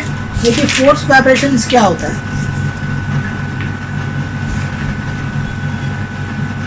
देखिए एक बॉडी, ठीक है, ये मान लीजिए बॉडी है, यहाँ से आप क्या कर रहे हैं, यहाँ पे इसको हिट कर रहे हैं, तो ये क्या होगा, वाइब्रेट करेगा, ठीक है। तो जिस तरह केमिस्ट्री में हम लोग क्या बोले थे, टर्म याद है आप लोगों को केमिस्ट्री में, कि कोई भी जितना भी एलिमेंट है दुनिया में वो क्या चाहता है, स्टेबल। तो स्टेबल होने के लिए क्या करता है, अपना इलेक्ट्रॉन लूज करता है, या तो गेन करता है, गेन करके स्टेबल हो जाता है। तो ठीक उसी तरह कि जो भी वाइब्रेशन बॉडी है वो यही चाहता है कि वो अपना नेचुरल फ्रीक्वेंसी में वाइब्रेट करे। कोई भी जो भी बॉडी है वो यही चाहता है कि वो क्या करे, नेचुरल वाइब्रेशन, नेचुरल फ्रीक्वेंसी में वाइब्रेट करे। ठीक है, क्या चीज में वाइब्रेट करे, नेचुरल फ्रीक्वेंसी। बट आप तो इसके ऊपर फोर्स अप्लाई करते हो, क्या है करने के लिए भाई, वाइब्रेशंस करने के लिए। तो अगर ठीक है आप जो इसके ऊपर फोर्स अप्लाई की, जैसा इसका नेचुरल फ्रीक्वेंसी मान लीजिए 50 हर्ट्ज, ठीक है, और आप इसके ऊपर लगा दिए कितना 100 हर्ट्ज, तो ये तो वाइब्रेट तो करेगा लेकिन अनहैप्पीली करेगा, मतलब खुशी खुशी नहीं करेगा। ठीक है, तो सच वाइब्रेशन इज नोन एज, इसको बोलेंगे फोर्स वाइब्रेशन। क्या फोर्स लगा, उसका नेचुरल फ्रीक्वेंसी चेंज करना। ठीक है, और फिर आप जो जितना फोर्स लगाएं आपका फ्रीक्वेंसी पे जो वाइब्रेट करेगा उस वाइब्रेशन को हम लोग क्या बोलेंगे, क्या, फोर्स वाइब्रेशन। ठीक है, तो ये भी एयर में ही हो रहा है, लेकिन इसका कॉन्सेप्ट समझ लो कि बॉडी वाइब्रेट करना चाहता है अपना क्या चीज से, नेचुरल फ्रीक्वेंसी, लेकिन हम उसके ऊपर एक एक्सटर्नल पीरियोडिक फोर्स अप्लाई किए। हम जो फोर्स अप्लाई कर रहे हैं इसके ऊपर से, उसको हम लोग क्या बोलेंगे, एक्सटर्नल पीरियोडिक, बार बार पीरियोडिक फोर्स। ठीक है, तो एक्सटर्नल पीरियोडिक फोर्स लगाने की वजह से इसका नेचुरल फ्रीक्वेंसी के बजाय ये मेरा एज पर आवर रिक्वायरमेंट वाला फ्रीक्वेंसी से ये क्या कर रहा है, वाइब्रेट कर रहा है। तो सच है वाइब्रेशन को हम लोग क्या बोलेंगे, फोर्स वाइब्रेशन। तो फोर्स वाइब्रेशन कब होगा, जब हम लोग क्या करेंगे, एक्सटर्नल पीरियोडिक फोर्स इसके ऊपर लगाएंगे। तो अब देखो बॉडी तो वाइब्रेट कर रहा, मान लीजिए ये है, ये नेचुरल फ्रीक्वेंसी में, कैसे पता चलेगा इसका नेचुरल फ्रीक्वेंसी कितना है, इसको एयर में ले, सॉरी वैक्यूम में ले जाएंगे और देखेंगे 1 सेकंड में कितना बार वाइब्रेट हो, जितना किया वो इसका नेचुरल फ्रीक्वेंसी होगी। अब मान लीजिए इसका नेचुरल फ्रीक्वेंसी 50 है, आप इसको 100 कर दिए, तो ये जो वाइब्रेट करेगा तो किसके बिना पे करेगा, इसके बिना पे करेगा या इसके बिना पे करेगा। समझ, क्वेश्चन मेरा समझ में आ रहा है कि एक मान लीजिए डिवाइस का, ऑब्जेक्ट का कितना है नेचुरल फ्रीक्वेंसी 50, आप इसके ऊपर एक्सटर्नल फोर्स अप्लाई किए, तो अब वो फोर्स अप्लाई करने के बाद वो उसका वो कौन सा फ्रीक्वेंसी पे वाइब्रेट करेगा, नेचुरल फ्रीक्वेंसी पे या आपका फ्रीक्वेंसी पे वाइब्रेट करेगा। है? नहीं, आप जो फोर्स अप्लाई कीजिएगा वही फोर्स पे, दूसरा नहीं। इसका आंसर देंगे एक्सटर्नल पीरियोडिक फोर्स। ठीक है, तो ये बात याद रखिएगा कि कोई भी बॉडी जो वाइब्रेट करता है वो किसके थ्रू, कौन सा फोर्स के थ्रू करता है, एक्सटर्नल पीरियोडिक फोर्स के थ्रू कोई भी बॉडी क्या करता है, वाइब्रेट करता है। ओके, कोई बॉडी क्या करता है, वाइब्रेट करता है, किससे, एक्सटर्नल पीरियोडिक फोर्स। इसके थ्रू जो आपको फ्रीक्वेंसी मिलेगा, ठीक है, एक्सटर्नल पीरियोडिक फ्रीक्वेंसी, ये जो मिलेगा इसी फ्रीक्वेंसी के थ्रू ये बॉडी क्या करेगा, तुम्हारा क्या करेगा, वाइब्रेट करेगा। तो ये वाइब्रेशन को हम लोग क्या बोलेंगे, फोर्स वाइब्रेशन।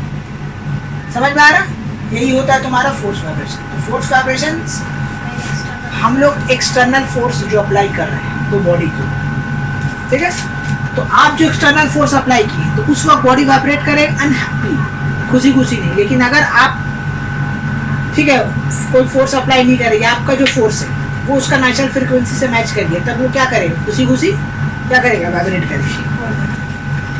तो फोर्स वाइब्रेशन का अगर हम लोग डेफिनेशन बोलेंगे तो इस तरीके से बोलेंगे कि तुम्हारा the vibration of a body, the vibration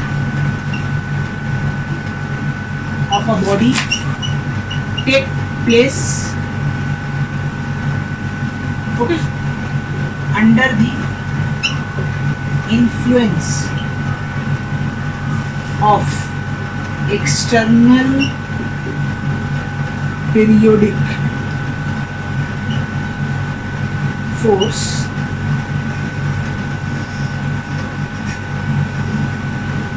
okay acting on it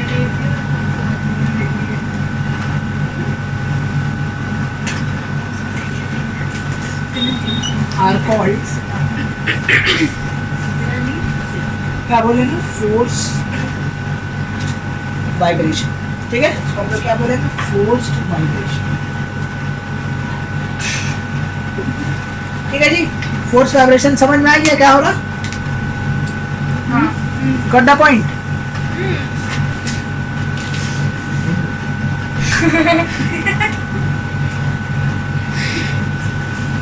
चुप रहो।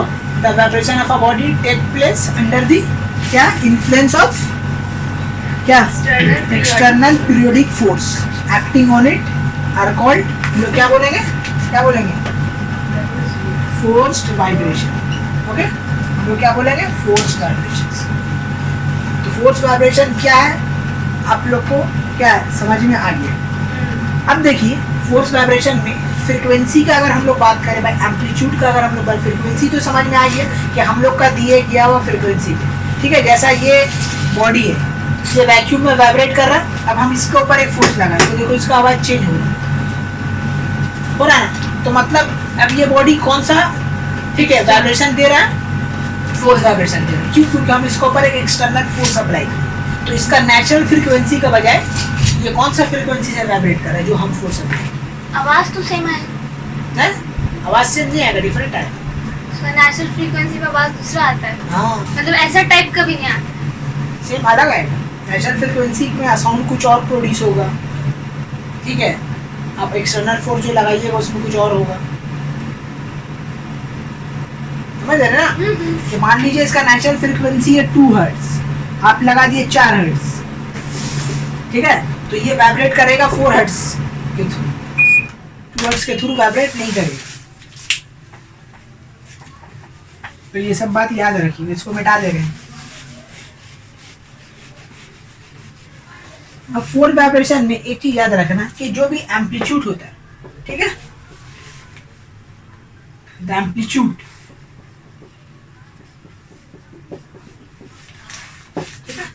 Amplitude of a force vibration is small. क्या होगा? छोटा छोटा होगा। फोर्स वाइब्रेशन में जो भी एम्पलीट्यूड होगा वो क्या होगा? छोटा छोटा। फ्रीक्वेंसी ज्यादा होगा, एम्पलीट्यूड कम हो गया तो मतलब फ्रीक्वेंसी होगा ज्यादा होगा, लेकिन इसका एम्पलीट्यूड क्या होगा?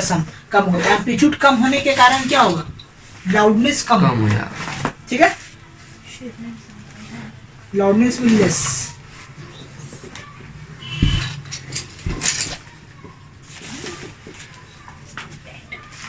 ठीक है, तो ये सब बातें याद रखिए कि फोर्स वाइब्रेशन में क्या हो गया कि इसका एम्पलीट्यूड घट गया, तो एम्पलीट्यूड घटने के कारण इसका लाउडनेस जो है घट गया। ओके, चलिए अब इसमें एक और टॉपिक है जिसका नाम है तुम्हारा क्या? रेजोनेंस। तो देखो रेजोनेंस हम लोग बोलेंगे क्या होता है? Resonance, this is important topic, question इसी से बनेगा, ठीक है। रेजोनेंस, देखिए रेजोनेंस क्या हो रहा है? It is a special case of force vibration. Special case of क्या है? फोर्स वाइब्रेशन, ठीक है। देखिए special case of force vibration क्या होगा कि मान लीजिए एक बॉडी वाइब्रेट कर रहा है, कितना? उसका नेचुरल फ्रीक्वेंसी है आपका मान लीजिए 40 हर्ट्ज, ठीक है। ध्यान से समझिएगा रेजोनेंस होता है क्या, कि एक बॉडी है जिसका नेचुरल फ्रीक्वेंसी क्या है? 40 हर्ट्ज, ठीक है। अब हम इसके ऊपर एक्सटर्नल पीरियोडिक फोर्स लगाएं, पहले कितना लगाएं? 20 हर्ट्ज, ठीक है। फिर हम और फोर्स लगाएं, हो गया कितना? 30 हर्ट्ज। फिर एक और हम फोर्स लगाएं, अब कितना हो गया? 40 हर्ट्ज। तो जब कभी भी एक्सटर्नल पीरियोडिक फोर्स, ध्यान से समझना, जब कभी भी एक्सटर्नल पीरियोडिक फोर्स और नेचुरल फ्रीक्वेंसी, ठीक है, सेम हो जाए तो वो कहलाएगा रेजोनेंस। क्या बोला कि resonance is a special case of क्या है? Force vibration where the external periodic force frequency should be equal to the natural frequency.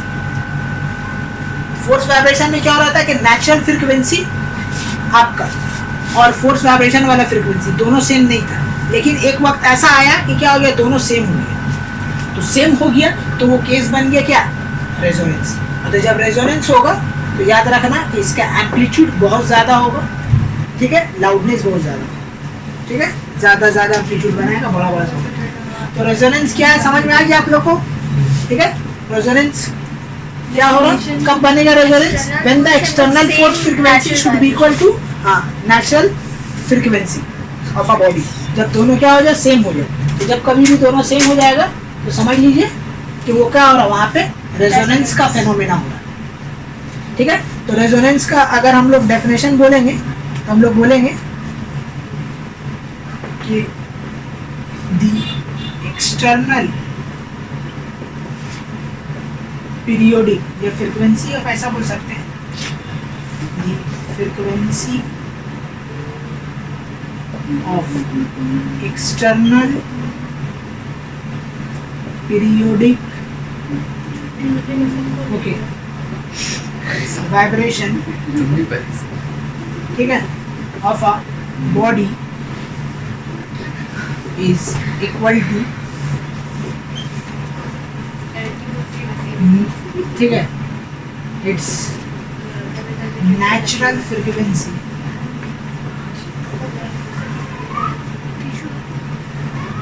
ठीक है,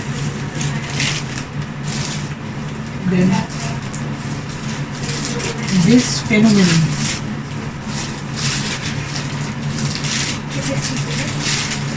is called, हम लोग बोलेंगे resonance. Okay, this is the meaning of resonance. resonance क्या हो रहा है, ये दो पॉइंट इज वेरी इंपॉर्टेंट है, आप लोग डेफिनेशन में याद रखिए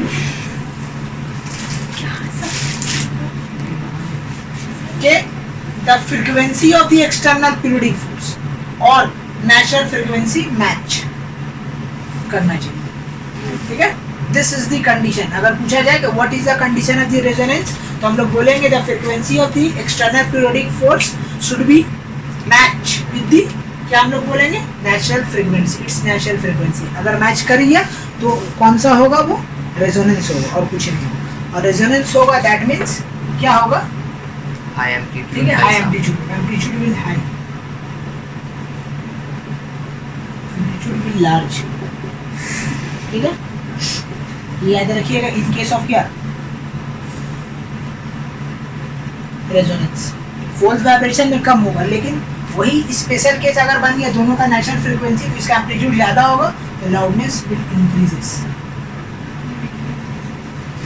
ओके, ड्यू टू, ठीक है, हाई फ्रीक्वेंसी, हाई एम्पलीट्यूड,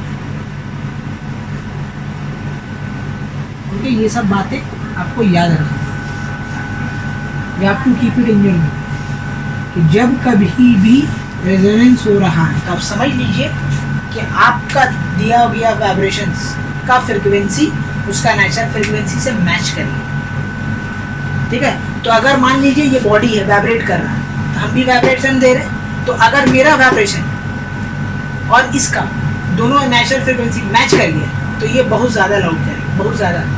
अभी देखो ये ऐसे कर रहा, क्यों नहीं कर रहा, ऐसा हो रहा, जस्ट बिकॉज ऑफ दैट कि मेरा फ्रीक्वेंसी जो है एक्सटर्नल पीरियोडिक फोर्स वो इसका नेचुरल फ्रीक्वेंसी से मैच नहीं कर, लेकिन जहाँ क्या हो जाएगा, मैच कर जाएगा, वहाँ आपको लाउडनेस ज़्यादा मिलेगा, साउंड ज़्यादा प्रोड्यूस होगा, लेकिन नहीं ज़्यादा साउंड नहीं, जस्ट बिकॉज ऑफ दैट कि मेरा नेचुरल फ्रीक्वेंसी उसके साथ मैच नहीं कर रहा, ठीक है. तब रेजोनेंस का फेनोमेना जो है ये कहाँ कहाँ यूज़ होता है अब हम लोग देखेंगे, इसका डेमोन्स्ट्रेशन ऑफ रेजोनेंस अब हम लोग देखेंगे, ठीक है.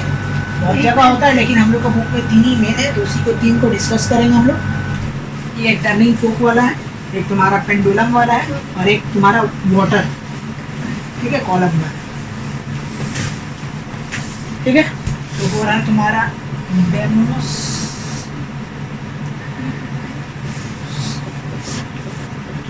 ऑफ क्या, रेजोनेंस. देखिए पहला आपका टर्निंग क्या, ओके, क्या चीज, ट्यूनिंग, स्टेप हो रहा है ट्यूनिंग फोक,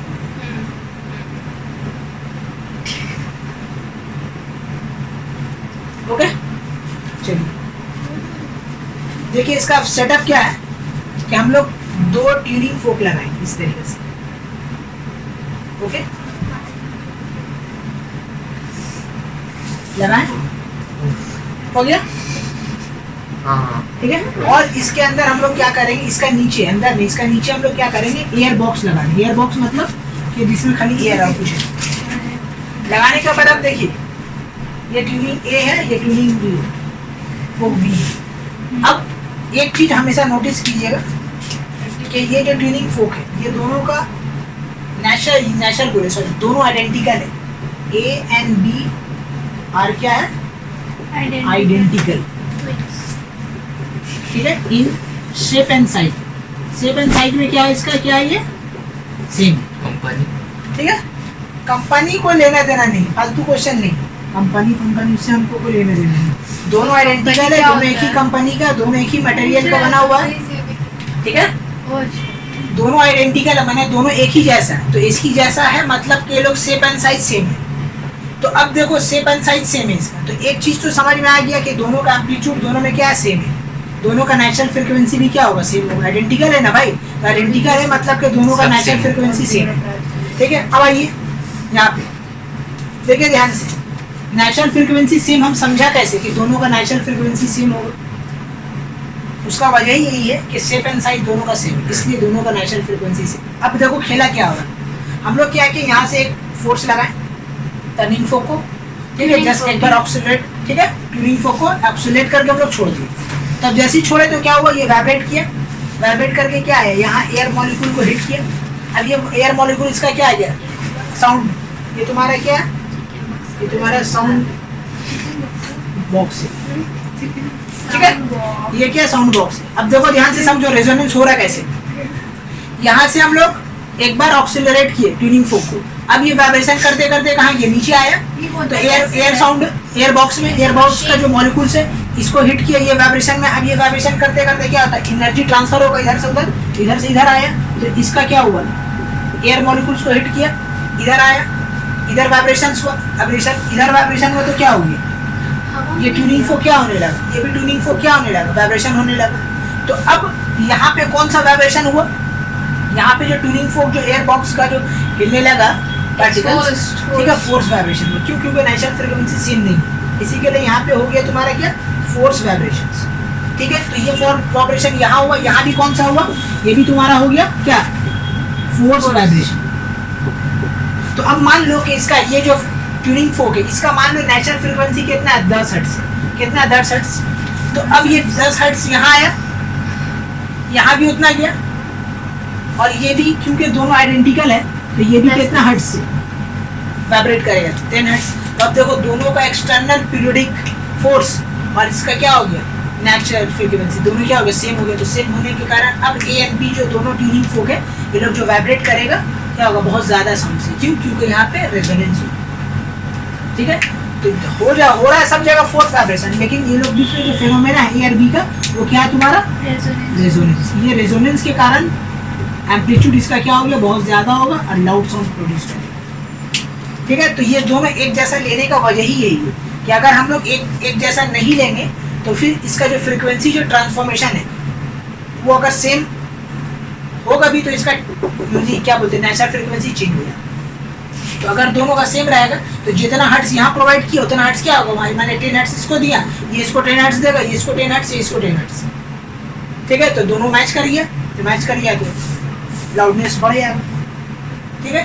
तो साउंड नीचे अगर पूछा जाए कि why we are putting sound box behind the tuning fork, तो उसका रीजन ये है because we want to increase the loudness, that's why we are putting sound box, ये एयर साउंड बोलते हैं, ठीक है। इसको याद रखिएगा। तो यही आपका रेजोनेंस का फेनोमेना, पहला ट्यूनिंग फोक का, तो इस तरीके से ये करेगा।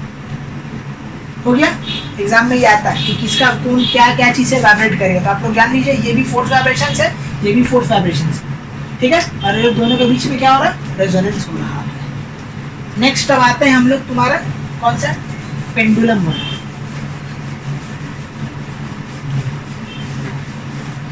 नेक्स्ट तुम्हारा क्या पेंडुलम, ओके ओके। नेक्स्ट है पेंडुलम वाला। देखिए पेंडुलम में क्या करते हैं हम लोग कि एक आपका रबर स्ट्रिंग लेंगे हम लोग, ठीक है। ये रबर स्ट्रिंग में हम लोग क्या करेंगे 4 पेंडुलम यहाँ पे अटैच कर देंगे, ठीक है। 4 पेंडुलम यहाँ पे क्या हो जाएगा अटैच होगा इस तरीके से, ओके। इस तरीके से आपका क्या होगा 4 पेंडुलम यहाँ पे अटैच कर देंगे। ये दूसरा डेमोन्स्ट्रेशन, हाँ ये डेमोन्स्ट्रेशन दूसरा हो रहा है, पेंडुलम लिख दिए गए, ठीक है, रबर स्ट्रिंग। अब उसके बाद फिर क्या किया गया यहाँ पे देखिए रबर स्ट्रिंग, जाहिर सी बात है ये सब क्या एक दूसरे से क्या कनेक्टेड इस तरीके से, ओके। अब हम क्या करें, देखो ये नाम दे दो ए, इसका नाम दे दो बी, ये है सी और ये है डी। गौर से देखिए, यहाँ देखिए गौर से, ए और डी का लेंथ सेम है, ठीक है। Length of A should be equal to length of क्या है बी, ओके। तो अब देखिए दोनों का लेंथ सेम है, तो क्या इन दोनों का नेचुरल फ्रीक्वेंसी सेम होगा? बताइए आप लोग। ट्रू, क्यों ट्रू होगा, वजह क्या है? क्योंकि दोनों का लेंथ सेम है। लेंथ सेम हो तो बोले, अगर लेंथ साइज सेम है, शेप लेंथ सेम है ना, तो साइज सेम है। तो देखो इसको पकड़ेंगे कैसे। देखो फ्रीक्वेंसी का आप लोग को एक तो फॉर्मूला दे दिया था, क्या दिया था, 1/4 पाई ना root over g/l, this is the formula, ठीक है, to find the natural frequency. शुरू में आप लोग को बताया गया था, ये फॉर्मूला है। तो आप गौर से देखो दोनों का लेंथ सेम है, तो लेंथ सेम होने के कारण दोनों का नेचुरल फ्रीक्वेंसी क्या हो जाएगा, सेम होगा ना। हाँ। दोनों जगह तो सेम ही, क्योंकि पाई क्या है, कांस्टेंट है, एक्सेलरेशन ड्यू टू ग्रेविटी सब पे तो सेम होगा, जो भी कांस्टेंट है, तो खाली वैरी कौन करेगा, लेंथ। तो ए और बी का लेंथ सेम है, तो जिसके कारण इन दोनों का फ्रीक्वेंसी क्या होगा, सेम सेम। अब बात करते हैं बी का, तो बी का देखो लेंथ कम है, तो मतलब ए और बी का क्या होगा, लेंथ डिफरेंट। तो लेंथ डिफरेंट है मतलब के ये लोग में फ्रीक्वेंसी डिफरेंट, मतलब कि कैसा वाइब्रेशन होगा, एक्सटर्नल पीरियोडिक फोर्स इक्वल नहीं होगी, है ना। इन दोनों के केस में अगर हम लोग देखें तो एक्सटर्नल पीरियोडिक फोर्स, ठीक है, और तुम्हारा नेचुरल फ्रीक्वेंसी दोनों सेम नहीं है, तो मतलब हम लोग बोल सकते हैं कि ए और बी में कैसा वाइब्रेशन होगा, फोर्स वाइब्रेशन होगा। ऊपर में वो क्या, ये क्या है, ये स्ट्रिंग है, इस सबको जोड़ा गया है, जैसा डोरबेल होता है ना, टिंग टिंग रिंग करता है, वही टाइप का है ये पेंडुलम, ठीक है। तो अब देखो सी देखो, सी भी क्या है, लेंथ डिफरेंट है, तो जाहिर सी बात है ये लोग भी कौन सा Forced वाइब्रेशन होगा, vibration। फोर्स्ड वाइब्रेशन होगा, ठीक है। लेकिन ए और डी कौन सा वाइब्रेट करेगा, रेजोनेंस। तो मतलब ए और डी में हम लोग बोल सकते हैं A and D have resonance, ये लोग में क्या होने वाला है, रेजोनेंस। तो अब देखो रेजोनेंस होगा, तो जिसके कारण इसका एम्पलीट्यूड ज्यादा होगा और इन दोनों में लाउडनेस ज्यादा होगा, ठीक है। ए और बी का हम लोग क्या बोलेंगे, इन लोग में फोर्स वाइब्रेशन होगा, इन लोग का लाउडनेस क्या होगा, कम होगा, ठीक है। In A and B loudness will less, loudness will more ना। ठीक है। ए एंड बी का बोल रहे हैं, ए डी का नहीं बोल रहे हैं। अच्छा, रेजोनेंस बोल दिया, तो रेजोनेंस मतलब उसमें सब आ गया, एम्पलीट्यूड ज्यादा मतलब के लार्ज, ठीक है, लार्ज एम्पलीट्यूड दैट मींस, ठीक है, हेवी लाउडनेस होगा। जब हम बोल रहे बात करें ए बी का, तो लोग दोनों में फोर्स वाइब्रेशन, तो force vibration that means in A B, ठीक है, less loudness. In A and B there is a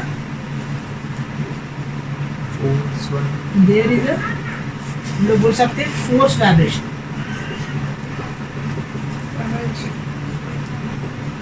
okay. ए या बी या बी एंड सी में बोलिए तो क्या होगा, तो देखो ये हो रहा कैसे, एक्चुअली यहाँ पे हम एक बार इसको हिट किए, तो जैसे हिट किए ये वाइब्रेट आया, क्योंकि सब स्ट्रिंग से कनेक्टेड है, तो इसका एनर्जी इसमें, ये इसका एनर्जी इसमें, तो सब वाइब्रेट करने है एट अ टाइम। तो ए एंड डी का लेंथ सेम होने के कारण ये लोग का नेचुरल फ्रीक्वेंसी सेम हो जाएगा, सेम हो जाएगा, तो ये लोग क्या होगा, रेजोनेंस, ठीक है, रेजोनेंस हो जाएगा, तो लाउडनेस बढ़ जाएगा, और बी एंड सी में फोर्स वाइब्रेशन हो जाएगा, क्योंकि दोनों का लेंथ सेम है, ठीक है। तो यही है तुम्हारा पेंडुलम वाला केस। तो एग्जाम में आपको ऐसे डायग्राम बना के दे देगा और पूछेगा कि ए एंड बी में कौन सा वाइब्रेशन हो रहा है, तो आप लोग बोलिए फोर्स। आपसे पूछेगा कि ए एंड बी का क्या हो रहा है, एम्पलीट्यूड बढ़ रहा है या घट रहा है, तब देखिएगा फोर्स वाइब्रेशन है तो घट रहा है। ए एंड डी का आपसे पूछेगा, इस टाइप का क्वेश्चन एग्जाम में आता है कि आपको डायग्राम बना देगा, आपको जरूरी नहीं है कि यही डायग्राम, वो लोग क्या करेगा, ए को घटा के बी और सी का लेंथ सेम कर देगा, तो आपको देखना होगा, जो आपको थ्योरी दिया जा रहा है, जो लॉजिक दिया जा रहा है, वो लॉजिक माइंड में रखना है, ठीक है। डायग्राम आपको चेंज मिल सकता है, कुछ भी मिल सकता है, ठीक है। आपको माइंड में रखना है कि हाँ जो सेम है, जिसका लेंथ सेम है उसमें रेजोनेंस होने वाला है, और उसका लाउडनेस ज्यादा होगा, उसका एम्पलीट्यूड ज्यादा होगा। जो सेम नहीं है उसमें फोर्स वाइब्रेशन होने वाला है, उसका एम्पलीट्यूड और लाउडनेस कम होगा, ओके। तो this is the second case. अब थर्ड आते हैं हम लोग, कौन सा केस है तुम्हारा, वाटर कॉलम वाला केस।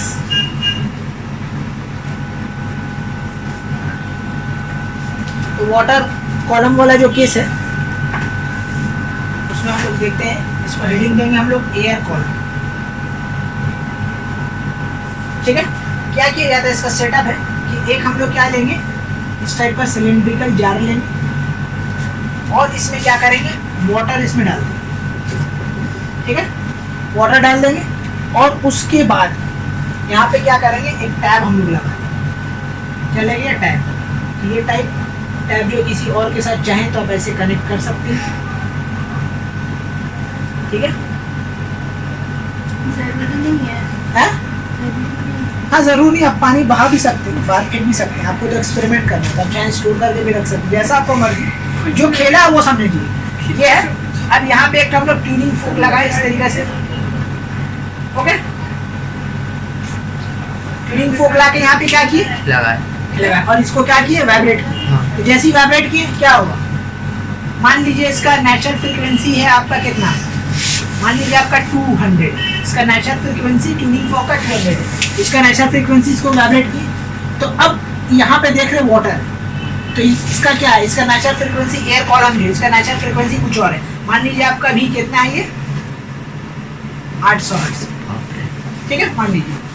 तो अब क्या होगा, इस कुछ और वाइब्रेशन, फोर्स वाइब्रेशन हो जाएगा। अब हम क्या किए, टैप खोल दिए, टैप खोले तो पानी घटा, तो पानी घटा तो क्या होगा, एयर कॉलम का लेवल बढ़ जाएगा, पानी है ना इसमें, तो water if water goes outside तो क्या होगा, air column, length of the air column will increases. तो अब एयर कॉलम इंक्रीज किया, इंक्रीज किया, मान लीजिए 600 हो, ठीक है, फिर और एक और हम क्या किए, टैप खोले और घटाएं इसमें, एयर कॉलम क्या होगा, और इंक्रीज करिए, जैसे और इंक्रीज करिए इसका फ्रीक्वेंसी क्या होगा, और घटिए 400 होगी, फिर और घटाएं आपको, जैसे ही 200 होगा तो ये साउंड, हेवी साउंड प्रोड्यूस कर देगा। क्यों, क्योंकि इसका नेचुरल फ्रीक्वेंसी, इसका नेचुरल फ्रीक्वेंसी क्या हो गया, मैच कर गया। तो यहाँ से हमको क्या सबक मिला, ऑब्जर्वेशन हम लोग को यहाँ हुआ, यही हुआ कि जैसे जैसे एयर कॉलम का लेंथ बढ़ाएंगे, frequency of the vibration will be decreases.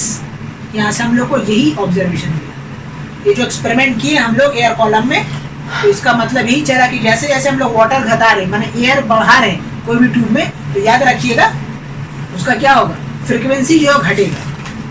तो अगर एक वक्त ऐसा आएगा कि इसका नेचुरल फ्रीक्वेंसी, इसका नेचुरल फ्रीक्वेंसी सेम हो जाएगा, तो वहाँ पे क्या होने लगेगा, रेजोनेंस, ठीक है।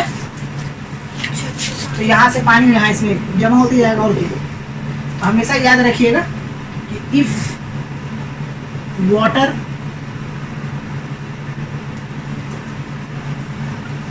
goes outside या outward, then air column will increases and frequency of the air column, ठीक है, यहाँ एयर कॉलम का बात होगा, वाटर का कुछ बात नहीं होगा, ठीक है। And frequency of air column हो जाएगा,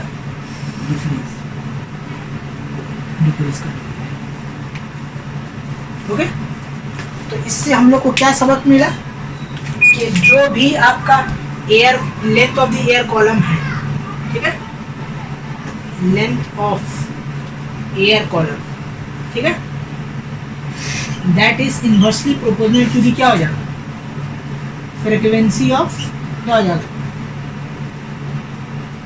क्या एयर कॉलम, इनवर्सली प्रोपोर्शनल। जितना ज़्यादा एयर कॉलम का लेंथ होगा, ठीक है, उतने ही ज़्यादा इसका फ्रीक्वेंसी कम होगा, समझ। तो एक वक्त ऐसा आएगा कि आप देखिएगा कि ये जो इसका क्या बोलते हैं इसको, इसका फ्रीक्वेंसी, इसका फ्रीक्वेंसी मैच हो, जैसी मैच करेगा आवाज़ होगा। तो इसका एक्सपेरिमेंट चाहे तो कर सकते हैं, लंबा ऐसा ये ले लीजिए जार और उसमें अब वाइब्रेट किए, तो वाइब्रेशन करिए 2-4 एक्सपेरिमेंट, अब देखिएगा एक वक्त ऐसा आएगा आपको ज़्यादा साउंड नज़र आएगा, तो ज़्यादा साउंड नज़र आ रहा मतलब कि वहाँ पे क्या हो रहा है, रेजोनेंस हो रहा है। ये प्रैक्टिकल आप लोग, ठीक है, स्कूल वगैरह में कीजिए, 11-12 में ही आता है इसका प्रैक्टिकल रेजोनेंस पे टेस्ट। तो इसी लंबा एक इतना बड़ा जार होता है, हम लोग मारते हैं, सुनते हैं आवाज़ कैसा आ रहा है, तो कभी धीमा आएगा, कभी एकदम साउंड हेवी आ रहा, जहाँ हेवी आ रहा मतलब समझ लीजिए तो वहाँ पे रेजोनेंस हो रहा है। तो रेजोनेंस हो रहा मतलब external periodic force frequency is equal to natural frequency, ठीक है। तो ये बात याद रखिएगा। तो फोर्स वाइब्रेशन का ही स्पेशल केस क्या है तुम्हारा, रेजोनेंस। तो यही है बस, और क्या, रेजोनेंस। इतनी टाइप का वाइब्रेशन हम लोग सिलेबस में है, हम लोग पढ़ लिए, ठीक है।